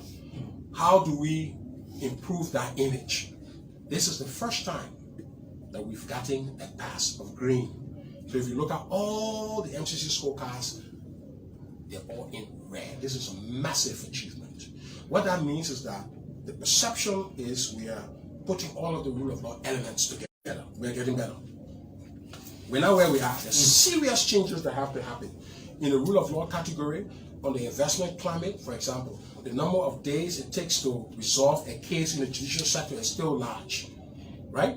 Under the business climate, the World Bank doing business indicator, which did not come this year because of some methodological issue, will come next year. We are working with the judiciary to improve there, right? But this is a big thing for the president, for the government. The image the opposition trying to portray of the government is that the government is reckless, you know, and this government is delivering, and people are recognizing this. Corruption. We also passed the control of corruption. The last year's score, we were at 0. We're at the median. The way the score goes is, if your peer, they call it comparators, if the other countries you are competing with do better than you and you stay the same, you fail. That's how the score. So you have to be at the median, meaning if 5 countries are competing and all of you got 50, 50, 50, then all of you pass. If next year 4 countries went to 55 and you stay at 50, you fail. Because you are not keeping up with the median. So when you look at corruption, for Liberia to go to 0.12, it means, yeah, we are doing much better than the people we are compared with, right? So we are improving. So we improve by that. But is that the improvement we want? No. We're not satisfied with that improvement. Okay. We want to do way, way better. This is why the president assembled the anti-corruption conference, and he has received an anti-corruption roadmap that specifies all of the structural changes that we need to make to enhance the fight against corruption, enhance the use of public resources, the use and management of public resources. Some of those things involve changes to the law. For example, we have to give NSCC more prosecutorial power and to manage the asset declaration system. That is a structural benchmark under the IMF program. You see? So some of these things we're doing, we are being held for them. We have to meet that structural benchmark to continue to increase our resources from the IMF. Okay. We have to prosecute corruption cases in a very expedited manner. The strategy is to accelerate. They are now trying to do a special court and all of those changes are there. Right? The Whistleblower Act, when the legislature comes back, one of the things that will be put before them is whistleblower protection. Right now, if you provide information to government or to other sources about corruption, you are not protected under the law. Right? We need to find a way to protect you. So all of those things, those are some of the legislative changes that are in the roadmap. All right? So on the GSC audit side, the Ministry of Finance has made significant progress for the audit of the consolidated account.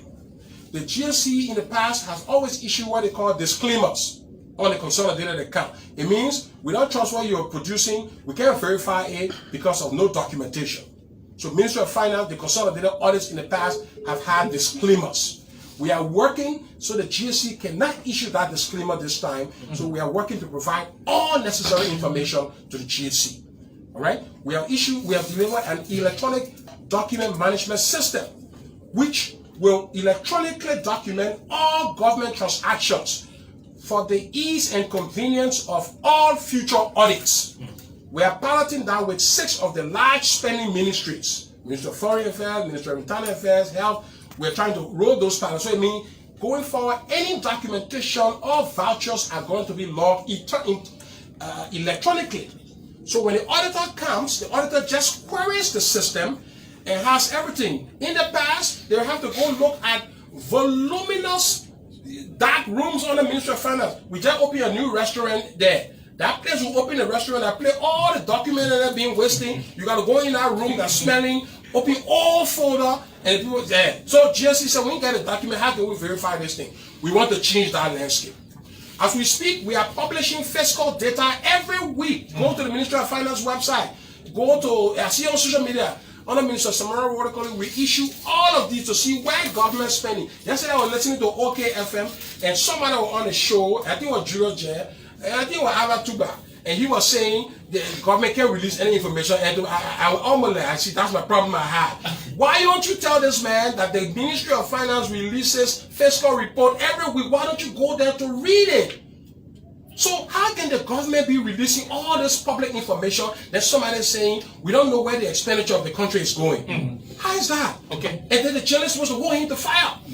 So I was praying for Julius there to pressing her, but maybe it's slipping. So you see, I'm pushing all your journalists to feel the fire because I expect you all to master the information landscape. When the government is doing something, we can be releasing public report on fiscal transparency. Then somebody asks and say the government is not transparent, and you know we are publishing the thing and you don't say anything. Honorable Minister, away from this MCC situation and the different reports on Liberia, the pundits are saying the best solution to all of the economic problems we're having is to strengthen the agricultural sector. Your government, under WEA, has prioritized the construction of roads across the country, which will be a major triggering event that will boost the sector. You've signed too many, financial instruments. The last time we witnessed you signing up to $1 billion, you had commitment from the African Development Bank, you had commitment from the World Bank, the Asian Fund, for the Southeastern Road, Northern Liberia Road. What is the status of this country in terms of all of those, financial instruments and commitment you've had over the period? Where are we? Yeah, we're running with the road development. So in December, we're working to launch the Ganta Tapeta. So the funding for that is the road fund. We're working with development partners through the Liberia Reconstruction Trust Fund, where all the development partners are contributing, along with the World Bank, to that corridor. So Ganta Tapeta, in fact, Ganta Zwedru is high on their radar. But we are breaking ground for Ganta Tapeta to then commence discussion on Tapeta Zwedru. Because the logic is that, and the point is, how do you finish Ganta Tapeta? You drive on clean road, moving from Sakapie to Ganta, you reach to Tapeta, then to go to Zwedru, you join in Hata. The economic value of the road is not complete. Unless you do the whole stretch, the economic return on the road is diminished. So this realization has moved the government, all the development partner, to deliver that whole stretch. Meanwhile, the Hapa stretch is coming this way, right? And we're making progress. Recently, there's more funding available to move the stretch from Fishtown going towards Zwedru. We got some resources there. So we're arguing that under the President General, you're going to see that whole Monrovia to Hapa road pay for the first time in the history of the country. You have to allow that to happen. That will have ramification. We go on the Lofa side. We will be committed to reaching our road to Frenjama to Medicoma. No question. Funding already there. We're working with delivering that side. We have funding from eBay for the coastal highway. I think it's from Grand Cru to Sano, that stretch, Backleville to Sano, that stretch going on, the stretch from. So the road, the challenge with road agenda, let's say it, is that it's expensive. It costs you, the country needs around 700, 800 million. The debt structure we have now, we have around 1 billion of debt, or 1.5 billion. 1 billion of that is from borrowing from the World Bank, the AFDB, and all our multilateral, all the loans we have on our books. So you can clearly see the space is limited. The borrowing we can do now under the IMF program, we have to be concessional borrowing with an interest rate of 0.5%. That one under the IMF program is fine. That's the space we have. We don't have much space to do borrowing even at an interest rate of 2.53% under the IMF program. So if somebody came and said they want to give us $100 million for 6% interest rate, we can't qualify for that funding under the current IMF program because of debt sustainability reason. We have to fight with the fund. This is where me and the fund can have disagreements. I can battle them and say, countries have to continue to take loans to develop their future. My argument is, most of the problems we are solving are legacy problems. The 1 billion that we inherited came from the past. We still are not seeing the returns to the economy. Our government has to borrow more so that we invest and look forward. We can't be solving the legacy problems of the past in our administration when we didn't create them. We want to be creating investment opportunities going forward. That's the central disagreement between me and the IMF when it comes to debt sustainability. So my argument is that we should be more flexible to attract loans to solve roads and agricultural problems. We should generate the revenue that we have to solve some of the legacy problems. We can't look backwards, we must look forward. So even though our space is tight, we are still pushing for more borrowing in a guided way to continue to advance our road electricity. On the electricity side, let me just say that it's going to be okay. CLSG is coming in December. In December, the president will move down to open. So all these CLSG means that the transmission line running through Cote d'Ivoire, Guinea, Liberia, and Sierra Leone. This will help the government, the country, bring electricity from Cote d'Ivoire, Guinea, anywhere. We can also export excess capacity. We can surplus electricity. We can export. We can sell to Sierra Leone. We can sell to Guinea. Okay, if we have surplus. So this is going to really change the landscape. What will become of LEC? LEC is the utility. I think LEC is going to be, this thing is going to be on the LEC. Okay, we're just saying it will help LEC to sell power. So if LEC has excess power from the hydro and other sources, and that we can't use, there's no need to waste that power in Liberia. So for example, let's say we have excess power to connect 1,000 houses, but the houses are not connected yet. But we have the power sitting. What can we do with that power? Under the CLG line, we send it to Guinea. We sell it to Guinea. And then the money comes to LEC. So it's a massive transformative investment. Minister Tweh, let me ask you this question so we can go to the lines. Two major questions.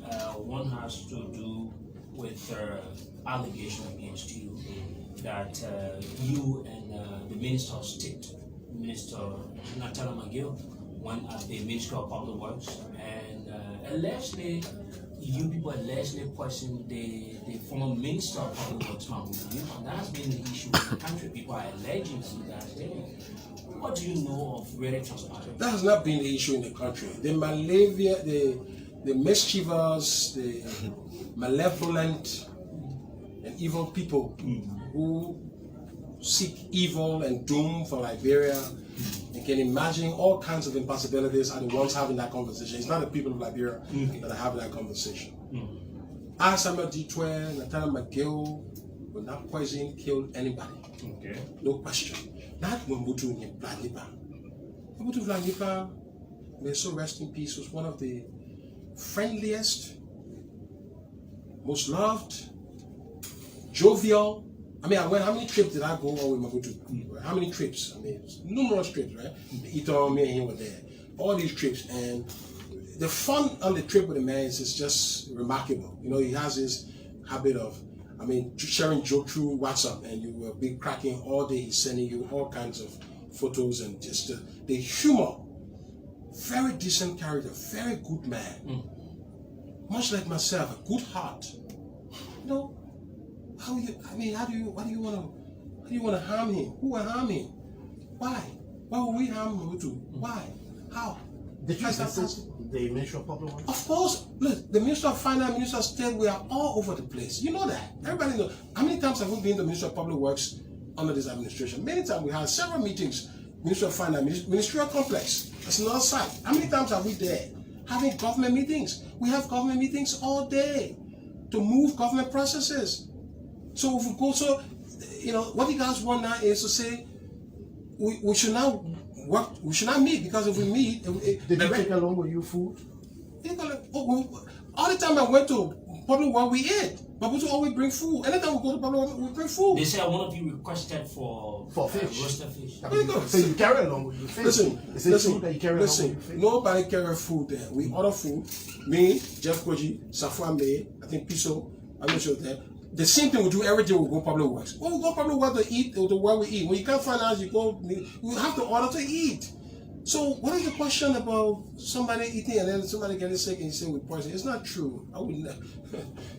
How do you even respond to this thing? Saying it's good because there are a lot of things people say. Yeah, sure. So but you try to release from the family. Right? The family they said it, but yesterday because I don't listen. You know, in my life, listen. We don't need the approval. I would worry if we needed the approval of 100% of the citizens of the country to do anything. Then I would really be worried. We don't know where you need the approval of the plurality, not of the majority. I mean, of all. There will be some people, no matter what. I've told you, no matter what to do. I've argued with friends who told me, if God told them that Joshua would deliver New York in Liberia, they will tell God, let Liberia stay in West Point. Why would I waste my time with that kind of person? So don't worry, people will have to say what they have to say. Okay, so before we go to the lines, what do you make of the referendum? Do you think it is important, or we suspend it for now? No, why should we suspend the referendum? Council of Churches has issued a statement that we cancel the holding of the referendum. So who issue a statement? The Council of Churches. They have their view, but I don't. Why should we? Why do you think it is important? It is important. For example, I mean, the term reduction. There should be no argument that moving from 9 years to 7 years, it's a good thing. Moving from 6 years presidency to 5 years, and let's note that this is one of the, I think, Macky Sall is the other president who tried to achieve that. George Weah is among very few presidents in the history of the world who are sitting and reducing their term. So the man is sitting and saying, next term I want 5 years. Rare, that's a rarity. It's a good thing. So 6 years looks like, 9 years is eternity, 6 years looks long. Most countries, 4 years, 5 years, you should be able to solve the problem of the country, right? So I think that's the country should support that. Dual citizenship, the country should support. Why? They should support because the dual citizens are Pele, Grebo, Bandi, Bassa, Loma, Madingo people who go to America. They were citizens. Now, under our current law, the alien nationality law, and the person who was on the show yesterday with Julius Jen also made a mistake, said the constitutional guarantee is wrong. There is a law that was passed called the Alien Nationality Act. It said when you take on dual citizenship, you lose your Liberian citizenship. We are not enforcing that law today because you know how we do the Liberian business, right? A Liberian man. So under that law, all Liberians who have taken American, German, Ghanaian, any other citizenship out, if they own land in this country, the government should take that land from them. If the government is enforcing the Alien Nationality Act, that's a problem for me. Okay. A Bassa man who moved from here, also and become a German citizen or an American citizen, I believe should not lose his land because of that. No, I don't think so. Under the law, if you can prove, under that law, if you can prove that a Grebo Bassa Madingo man holds an American passport and you know the property he has, you can file a lawsuit and the government can join you and you can move and legally we should take the land from that Bassa Grebo Madingo man because of that position. Is that what we want in the country? We don't want that. So we're telling our people that the people who want dual citizenship are your own sons and your own daughters.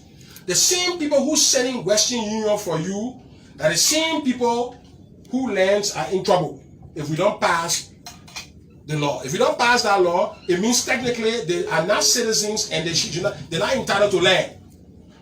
That's what the Alien Nationality Act say. So to correct that, you have to go correct that. So I mean, I don't see any problem. So there are limits. The law will limit here. Say in Ghana, for example, in fact in Ghana, the people say they are second-class citizens because they say you can't run for this, you can't be AFL commander-in-chief because you're dual citizens, and they don't like that status. But that's what they do. But they own land. Okay. Now here they own land, but they are owning land because of lack of enforcement. Because we Liberians are choosing not to enforce something that's on the book. But that should not be a general reliance because I'm not enforcing something so it's okay. No, it's not okay. The law says they're not owning land. We choose to turn a blind eye. Let's fix it. Let the law say they should own land, then we're okay. And that's what we're doing. So we encourage all our people to vote. And more besides, this thing it's part of a broader conversation about diversifying the economy, right? Yeah. So as you begin to send this perception out of dual citizenship, it gives the country another image to move to the next level where we start looking at the structure of our economy, our land issues, and all of that. I just think it's good, and we should not stop. We should encourage our people to go around and vote for these good things. Right? Okay, the Minister of Finance, Minister Samuel Tweh is our guest. We can ask all the questions because of time. My apologies, that's one quick, very important. Okay. And I hope you just be succinct with this. There are information coming in that you owe the Liberia Water and Sewer 6 months. The 15, they will be turning 7 months in salaries arrears. You care to just explain that quickly? Central government, central government does now owe state enterprises. So let that message. So phrase that question another way. you can say the Liberia Water and Sewer has not paid its employees for 6 months, but the government doesn't owe. Okay. So So it's what's the freezing status like of that.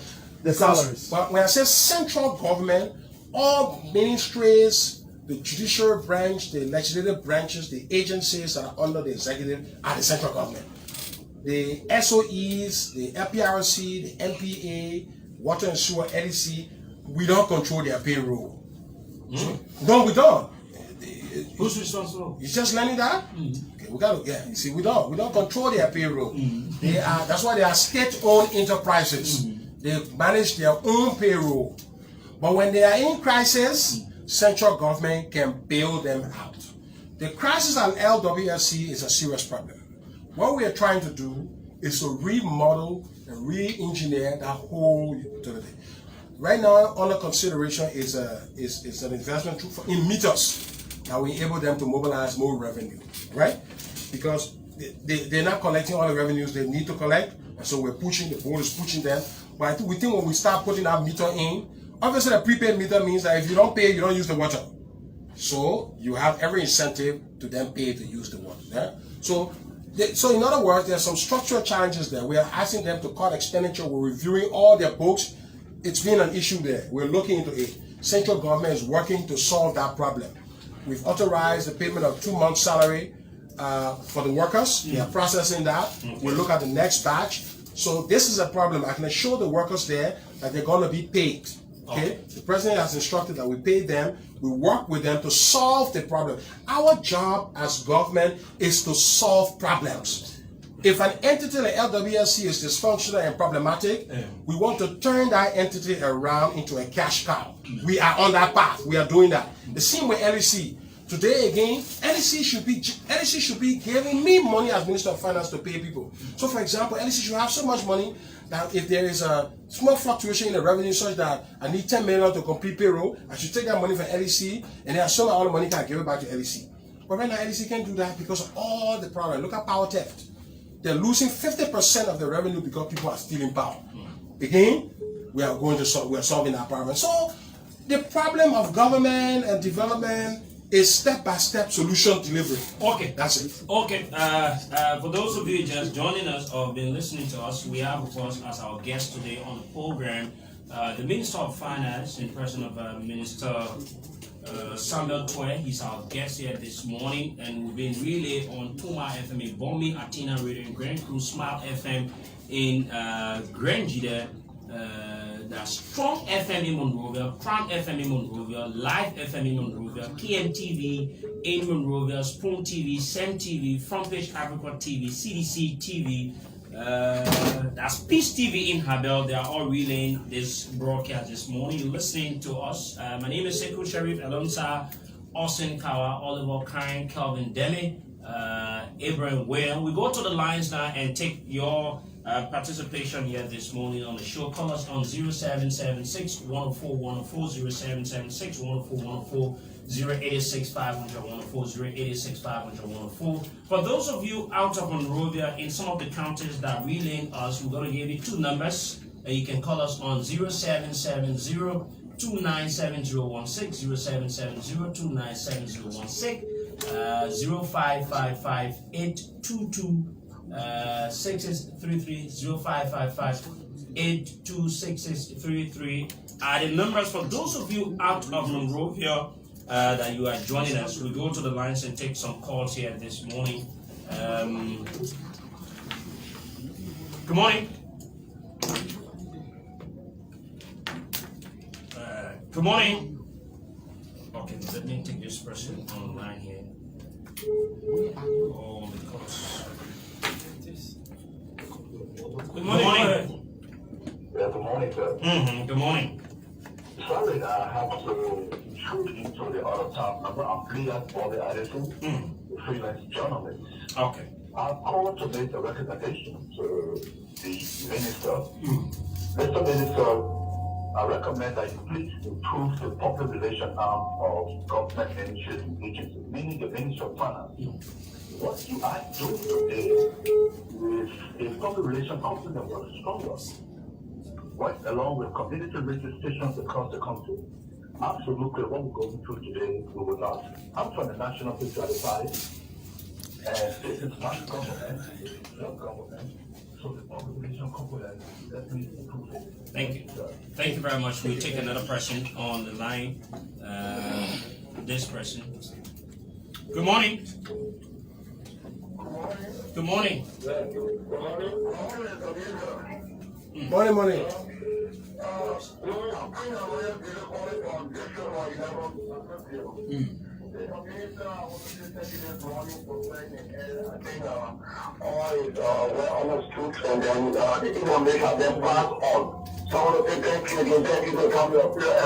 Okay. Thank you. Let me take this person on the line here. Good morning. Good morning, good morning to the other minister of Tweh. Go ahead. This is the Master Francis Tweh of the tradition of the Let me appreciate the Minister of Finance for his analysis. But I just want to buttress one of the previous caller that on the level of explanation from the Minister of Finance is the public relation office of the Minister of Finance, all government agencies have been moved well. I think we will not be experiencing a lot of largest from opposition member. But again, on the issue of the dual citizenship, the referendum, I think I would appeal to the Minister of Finance that the issue of the referendum is paramount. I will keep on to be sensitive. We are not seeing anybody in the drug community and someone who supports God. We are waiting to go around and educate our people. We understand that the referendum is in the interest of the ordinary people and not the political people who want to perpetuate themselves into power. So we want to appreciate the Minister of Finance, and God bless him and take it. Okay, thank you. This person, the next person. Good morning. Thank you. Mr. President, good morning to the Minister. I am Emmanuel P. Gunoti, and I call you from the headquarters of the Veterans Bureau on the Bekobe Avenue into community this morning. Well, I'd like to appreciate the Minister so kindly for his deliberation this morning. I think he eloquently elaborated to the public some of the challenges that this government is confronted with and some of the policies that the government is putting into place to ensure that it mitigates those challenges. And he also explained very eloquently to the public regarding what has been some of the achievements of the government in regards to resuscitating our economy and creating an enabling environment where every Liberians will have the equal opportunity and the equitable distribution of our country resources. Thank you, Chief. Thank you. We need to take another person here. Yes, female caller, go ahead. Hello? Please go ahead. I want to thank the finance minister for his presentation this morning. My concern has to do with the social services affected in the health sector. You know, Matari is a very large community. It is this Matari mortality is alarming situation in my community. So after a survey, and through this survey, I decided to construct a clinic. And the finance minister in there is a proud sponsor of this clinic because I sent her a letter to sponsor this clinic. I think it will be a very brilliant idea because it was a dream for the past representative also. So I would like for us to take place together to construct this clinic. A letter was sent to him also. Okay, thank you. That one, I need he listen, but let me take this person on the line here. Because he very recently, he told me that he ain't coming to me. Okay, anyway. Oh, but let me take the minister. You guys just need to give us some time now. Let me answer some of the calls. Minister Isha Kashari. Good morning. Good morning, how are you doing? Yes, we are doing great. To the Independent Finance. I really appreciate him for his great deliberation this morning. You know, one of the things that Minister has done since taking over is to re-engineer the mode of budgeting because we have depended too much on traditional export commodities where when the prices shrink, the economy gets problems. And this minister said to him, this minister has said we should not depend on iron ore, rubber, wood, and what have you, but we should graduate to more of agricultural activities and other things to bring on the foreign reserve that we need. And again, the political minister to craft the new budget year starting from January. Other than that, I'm complaining that from this budget to that budget, it will start from January instead of June. Instead of July. So this minister has done extremely well in building the foundation of my Okay, Minister, thank you too. Thank you. So the Minister, and let me take another person here. Go ahead. Take that person. Yeah. Morning. Yeah. My name is Tweh, and I joined you from Liberia. Go ahead. And we appreciate the minister for my concern is being true to the issue of mobile money. Because mobile money have a lot of charges. Yeah, those charges that's what you think about taking money from a firm to pay somebody. So you're concerned about the charges? Yeah, the charges. Let's take another person too. Thank you. Thank you. Okay, Chief. thank you very much. Let's take this other person. Okay, let's see whether we can squeeze in this one. Hello? Go ahead, let's hear you. Henry, leave the radio and go ahead. As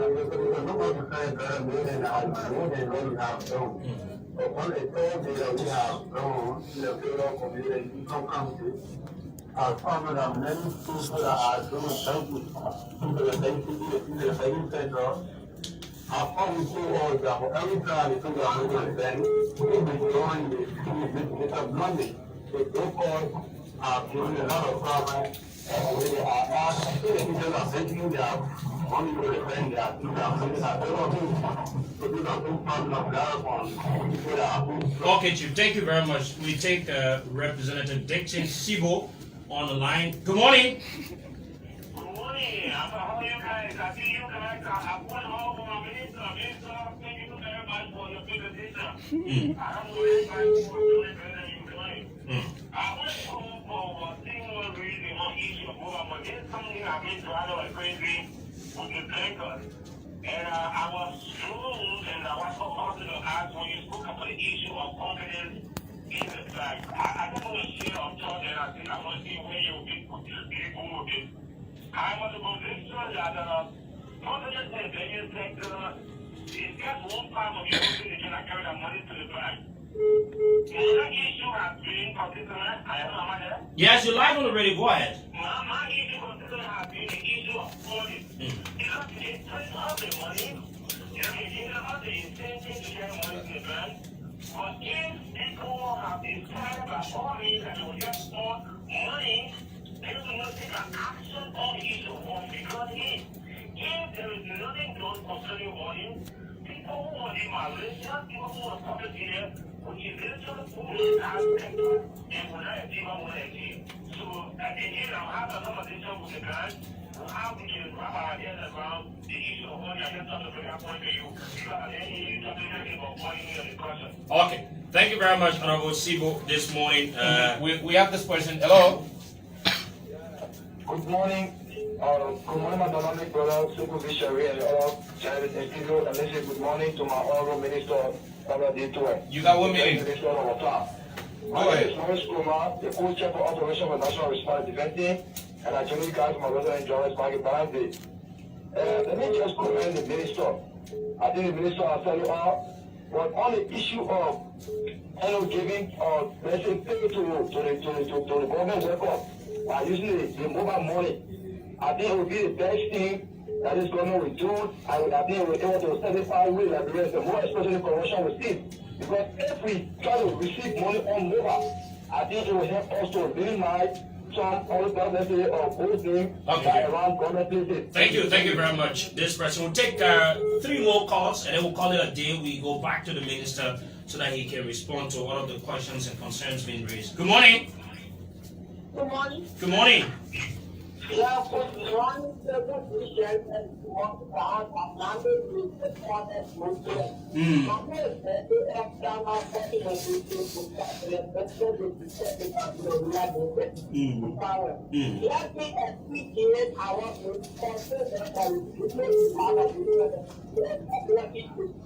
That's my recommendation to the government.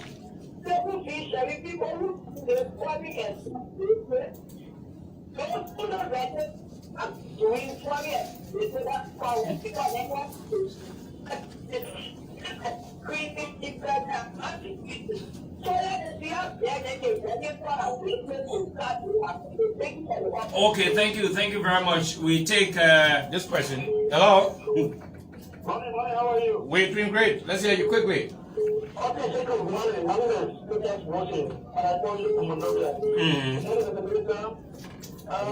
me say thank you. I think the minister has spoken very eloquently and convincingly. That's something I talked to bring to the minister's attention. This is why all of them the domestication of the establishment information to the national context with the sub-regional division of Liberia. But I just want to say, Mr. Minister, something one has to do with capital flight. I think it is a serious concern which also has a The second issue. Okay, thank you. Deal one from you, the capital flight. Go ahead. Christian Yanti. Good morning. Yes, thank you, Sekou. Let me say good morning to all the Liberian people and good morning to the minister. My name is Christian Yanti, and I joined the conversation from the headquarters of the Veterans Bureau in Vancouver Avenue in the community. You know, let me appreciate the minister so kind, most especially when she asking the question, what sort of economy do we have in Liberia? And you talk about an import economy. That reflects my mind to one of Africa's economists, Tabitha Moya, when she was on a Tokyo symposium, when she presented and said that almost African countries have an import economy. And he talked about the structural diversification diversification of our economy. I think it is one thing that we are significantly and will help our country. We can ensure that some of these things in our country cannot be imported. With the issue of rice, Thank you. This person on the line here. So we take this person and then we'll go back to the minister. One more. Yes, okay. Good morning. Good morning. Good morning. Morning. Good morning, Kawa. Good morning, Kawa and Austin Kawa and Sekou Sherry, and good morning to the culture man Liberia. And my name is Abraham Political Moderator, and I call for the headquarters of the Veterans Bureau on the most talk about Babuba Avenue this morning. And basically, let me appreciate the minister for the unique presentation this morning. You know, I 100% agree with the minister when we were telling them ask the question. So, you know, why say that playing a delay, but the honorable minister also saying he answered the question simply. Article 6 of the Constitution of Liberia says that all the workers should take pay based on taxpayer money. And the minister said the result from government ministry can take pay on tax is the result of paying tax. But we are so ending every day covering a Western in paying a tax. Okay. So I hope and pray that issue will be resolved by the honorable minister of the government of Liberia. Thank you, Chief. Thank you. The last person now, so we'll go back to the minister. He has to run. Good morning. Good morning, sir. Yes, morning. Go ahead. Your name is joining us from where?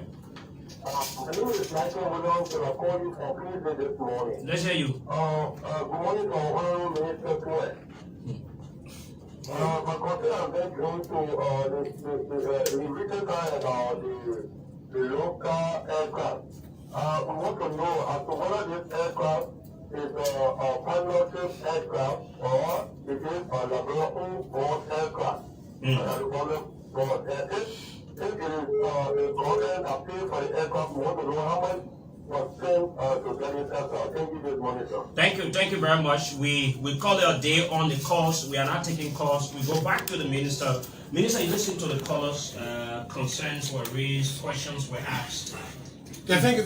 And let me begin with the last call. I think it's an issue that the whole Lone Star Air. So, first, the government has not spent no money. Government is not spending money to buy aircraft. So let's get that one clear. So if you're thinking that, just abuse your minds on that. That's not how it works. So it's a public-private partnership. So the government, whether the government of France, the government of Belgium, government of Cote d'Ivoire, will always have partnership in an aircraft that having their name.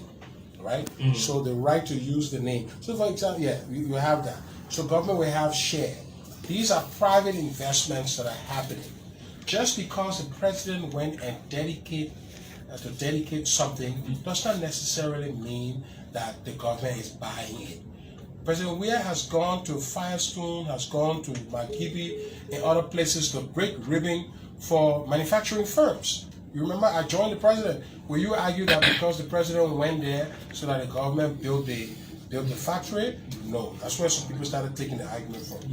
The whole process will be explained to the public. The whole process, this is a transparent process. All the investors who are involved, the whole process, the rights, everything will be clear to the Liberian people. Government share will be made known, all of that.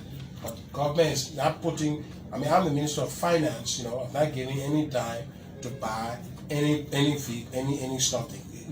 When the necessary time comes, all of the necessary shares will be revealed to the public. So let's get that one out of the way.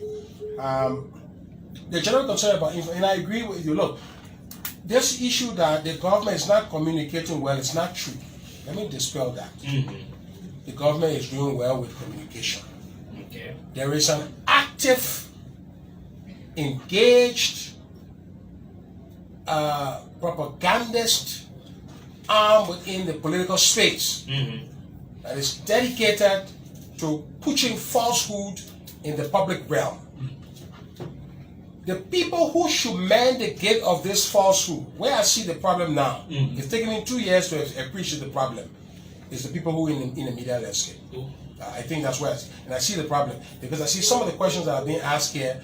You guys who spend time communicating with the Liberian people should master the facts.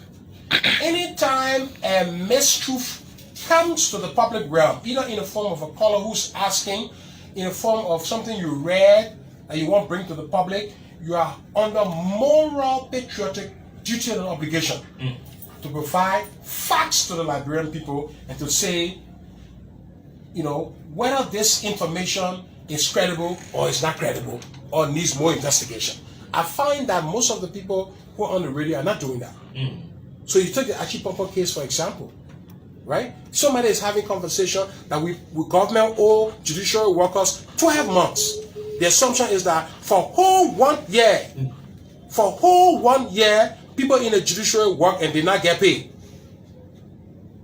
I mean, that alone is scary. Who can work for a whole year and not get paid and still be working? Whole year. The judiciary people, you go there, everything the courts open. How you say anywhere government owe them for 12 months? Not possible. So something should have said, well, something's not right. It's not possible. Let me ask the minister. Let me seek this information and start. So if everybody were providing information, no, talk about Achipompo. Don't say they were not owing him 12 months. They were owing them some money. Talk about some money. Don't talk about 12 months. If that information had gone throughout, the people are not asking the question this morning. It doesn't happen. So my recommendation, in as much as there's recommendation to the government to do decentralization, you're in the media landscape, you have to get your information right. You have to be able to check people who come into your show, check rumors that you're reading on the social media, and tell the public that there was some information this morning on this, but no, this one doesn't look true. Logically, it can't hold because of that. Or factually, we know the government did this 2 months ago, so this can be possible. So don't believe that. We seek more clarity. You're not doing that. That's where the confusion is on all these matters. So I will hold you to a higher standard, and I hope you'll live by that standard. I agree. The lady from Matadi, the social services, I think we need to do. I mean, what the government is doing now under this whole decentralized service delivery is when you look. I mean, when you look at the government budget, we're spending money, but sometimes we're asking that value for money in our communities. As minister, when I go engage with community, you see people need toilet, you see people need water, you see people need. There are very small things that don't require a lot of resources. The president called me the other day and said, Mr. Minister of Finance, Mr. Minister of State, I mean, let's look at water. Even though we're doing all these big water projects, but some communities just need small, small projects. The first lady dedicated something for 3,000, 3,005. That can serve people. The president has ordered that we do small. You see, when you go Jalatown, you see those, you see some new towers coming up. Before Jalatown, you go there, you see the people you see almost 200 gallons sitting and people in now waiting. We say that's you can solve that problem. Let's go to the community and structure the budget in such a way that people at the grassroots level can see basic services. They can drink clean water. Roads, look at the roads. It doesn't cost. You don't have to pave all the roads in the country with asphalt. You can just crush rock roads and just do those basic things. We should be doing it. And I can tell you, those are the things that you're going to be seeing under this president. So I hear you out, yes, on your clinic. I will give my contribution to that clinic because that's the mode we're all in now. Providing services to our people where we can. Ishaka talked about the January-December budget, and I didn't speak about that, but that's a good point he raised. I think we're migrating to that budget year.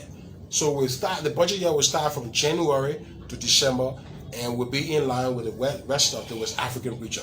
Right now, our budget is from July to June, July 1 to June 30. It is out of line. So we want to correct that, and so we are preparing. That means that we have to do a 6-month budget before we do a whole new budget. So we run 2 strange budget cycles to achieve that. I think the color on the mobile charges, we address that first. I think this is the big part of the whole thing. The economic management team, the CBL, Ministry of Commerce, along with the telcos, this issue is a hot-burning issue, and it's top on the conversation. So I can tell you that we are looking into that. All right. The whole thing about mutilated money, yes, it's about confidence. When you go to the bank to get money and you get all, mutilated money, or you can't get your money on time, those are all problems. We are the monetary solution here is that from a policy standpoint, you're going to see the central bank have predictability in the coming months. Okay, we'll correct all that situation through the new Central Bank Act. When the legislature returns, those fixes will be there, so that when we reset the button, when we do the digitization, when we do all the policy things, people will have confidence, and the rate will even be stabilized further as we do our deep dive into agriculture, all of that. So better days are ahead for the Liberian people out there. Yeah, Honorable Sibo, thank you. I think I did mention something about the hoarding earlier on in the conversation. I did say that we don't have a policy right now on hoarding. It's not clear.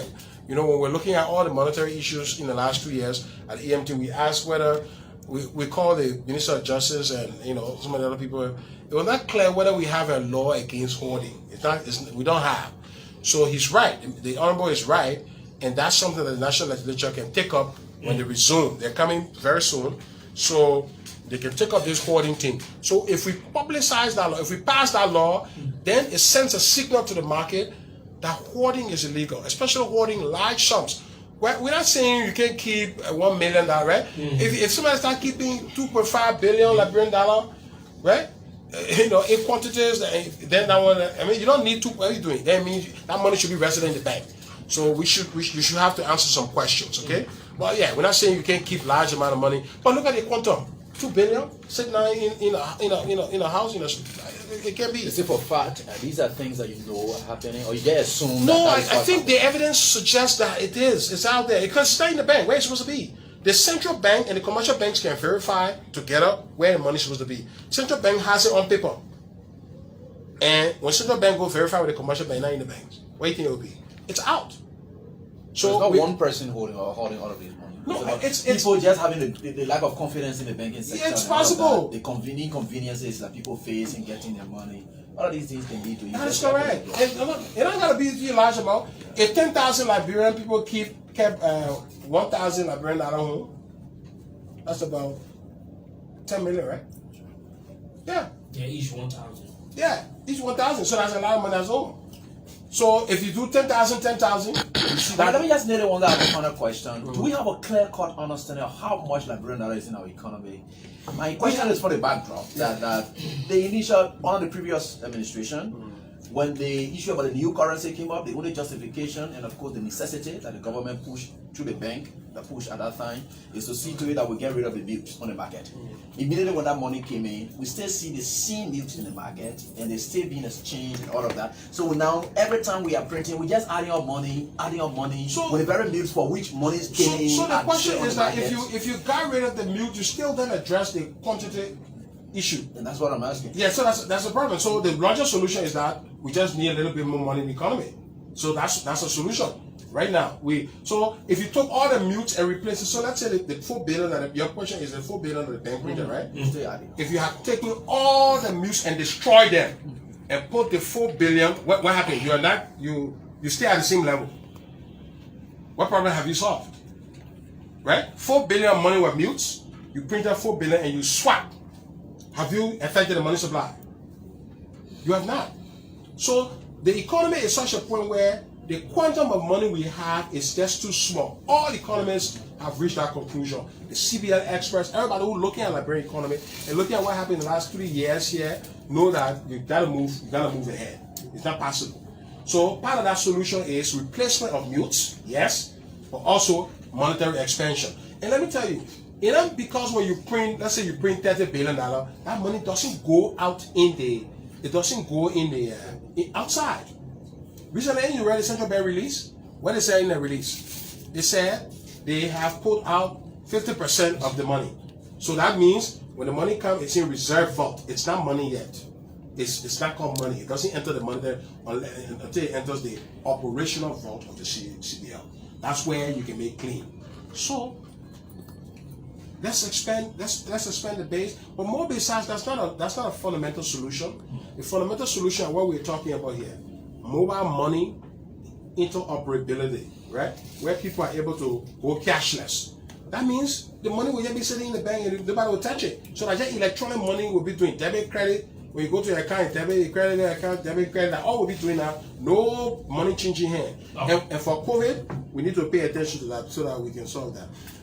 Yes, government is currently paying people through mobile money. We're just going to formalize the process now. But a lot of people are getting money through mobile money, and under our new EFT program, the controller will just hit a switch under the new program. The controller will just press a button, bam, and everybody get paid.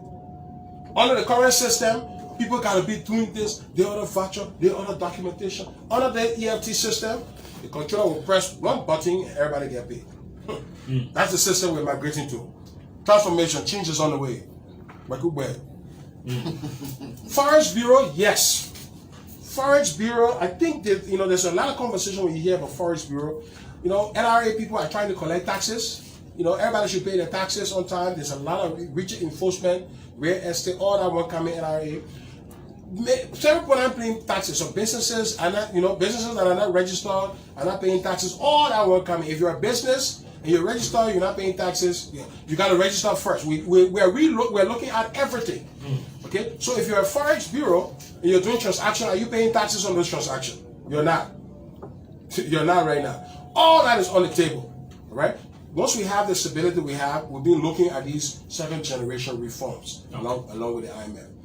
Capital flight, the evidence of capital flight is not too, this is a word that is often bandied about, capital flight. That means that money is leaving the economy. We don't have reason. I think people look at net remittance. The evidence is that money comes in the economy and money goes. So when you look at on average the net, you can't assume that that's capital flight. So all the money comes from Euro America in remittance. Monies that leave, when you do the net, we still having a positive balance according to CBL.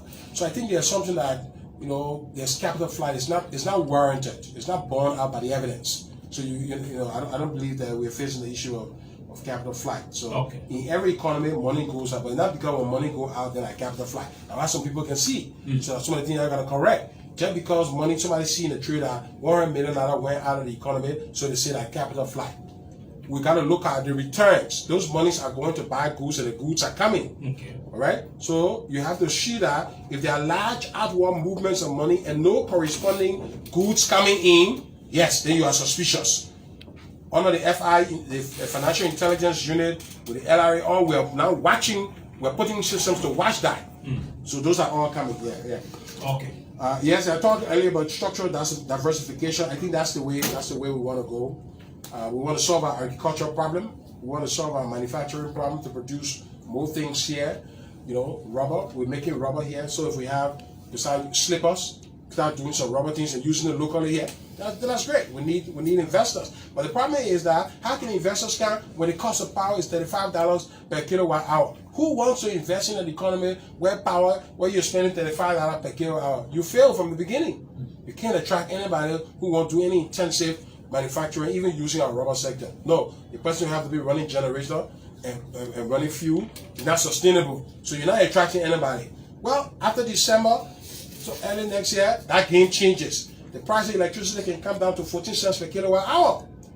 Change is on the way. Let the people be patient. This man who you elected is delivering massively. Don't listen to the propagandist. They have nothing to offer. Minister Tweh, because of time, and I don't say you got to run, before we leave you, answer all the questions. What is your own advice to Liberians as we move towards the December 2008 election. There's too much violence, too many things happening, young people doing things out of the way, all of that.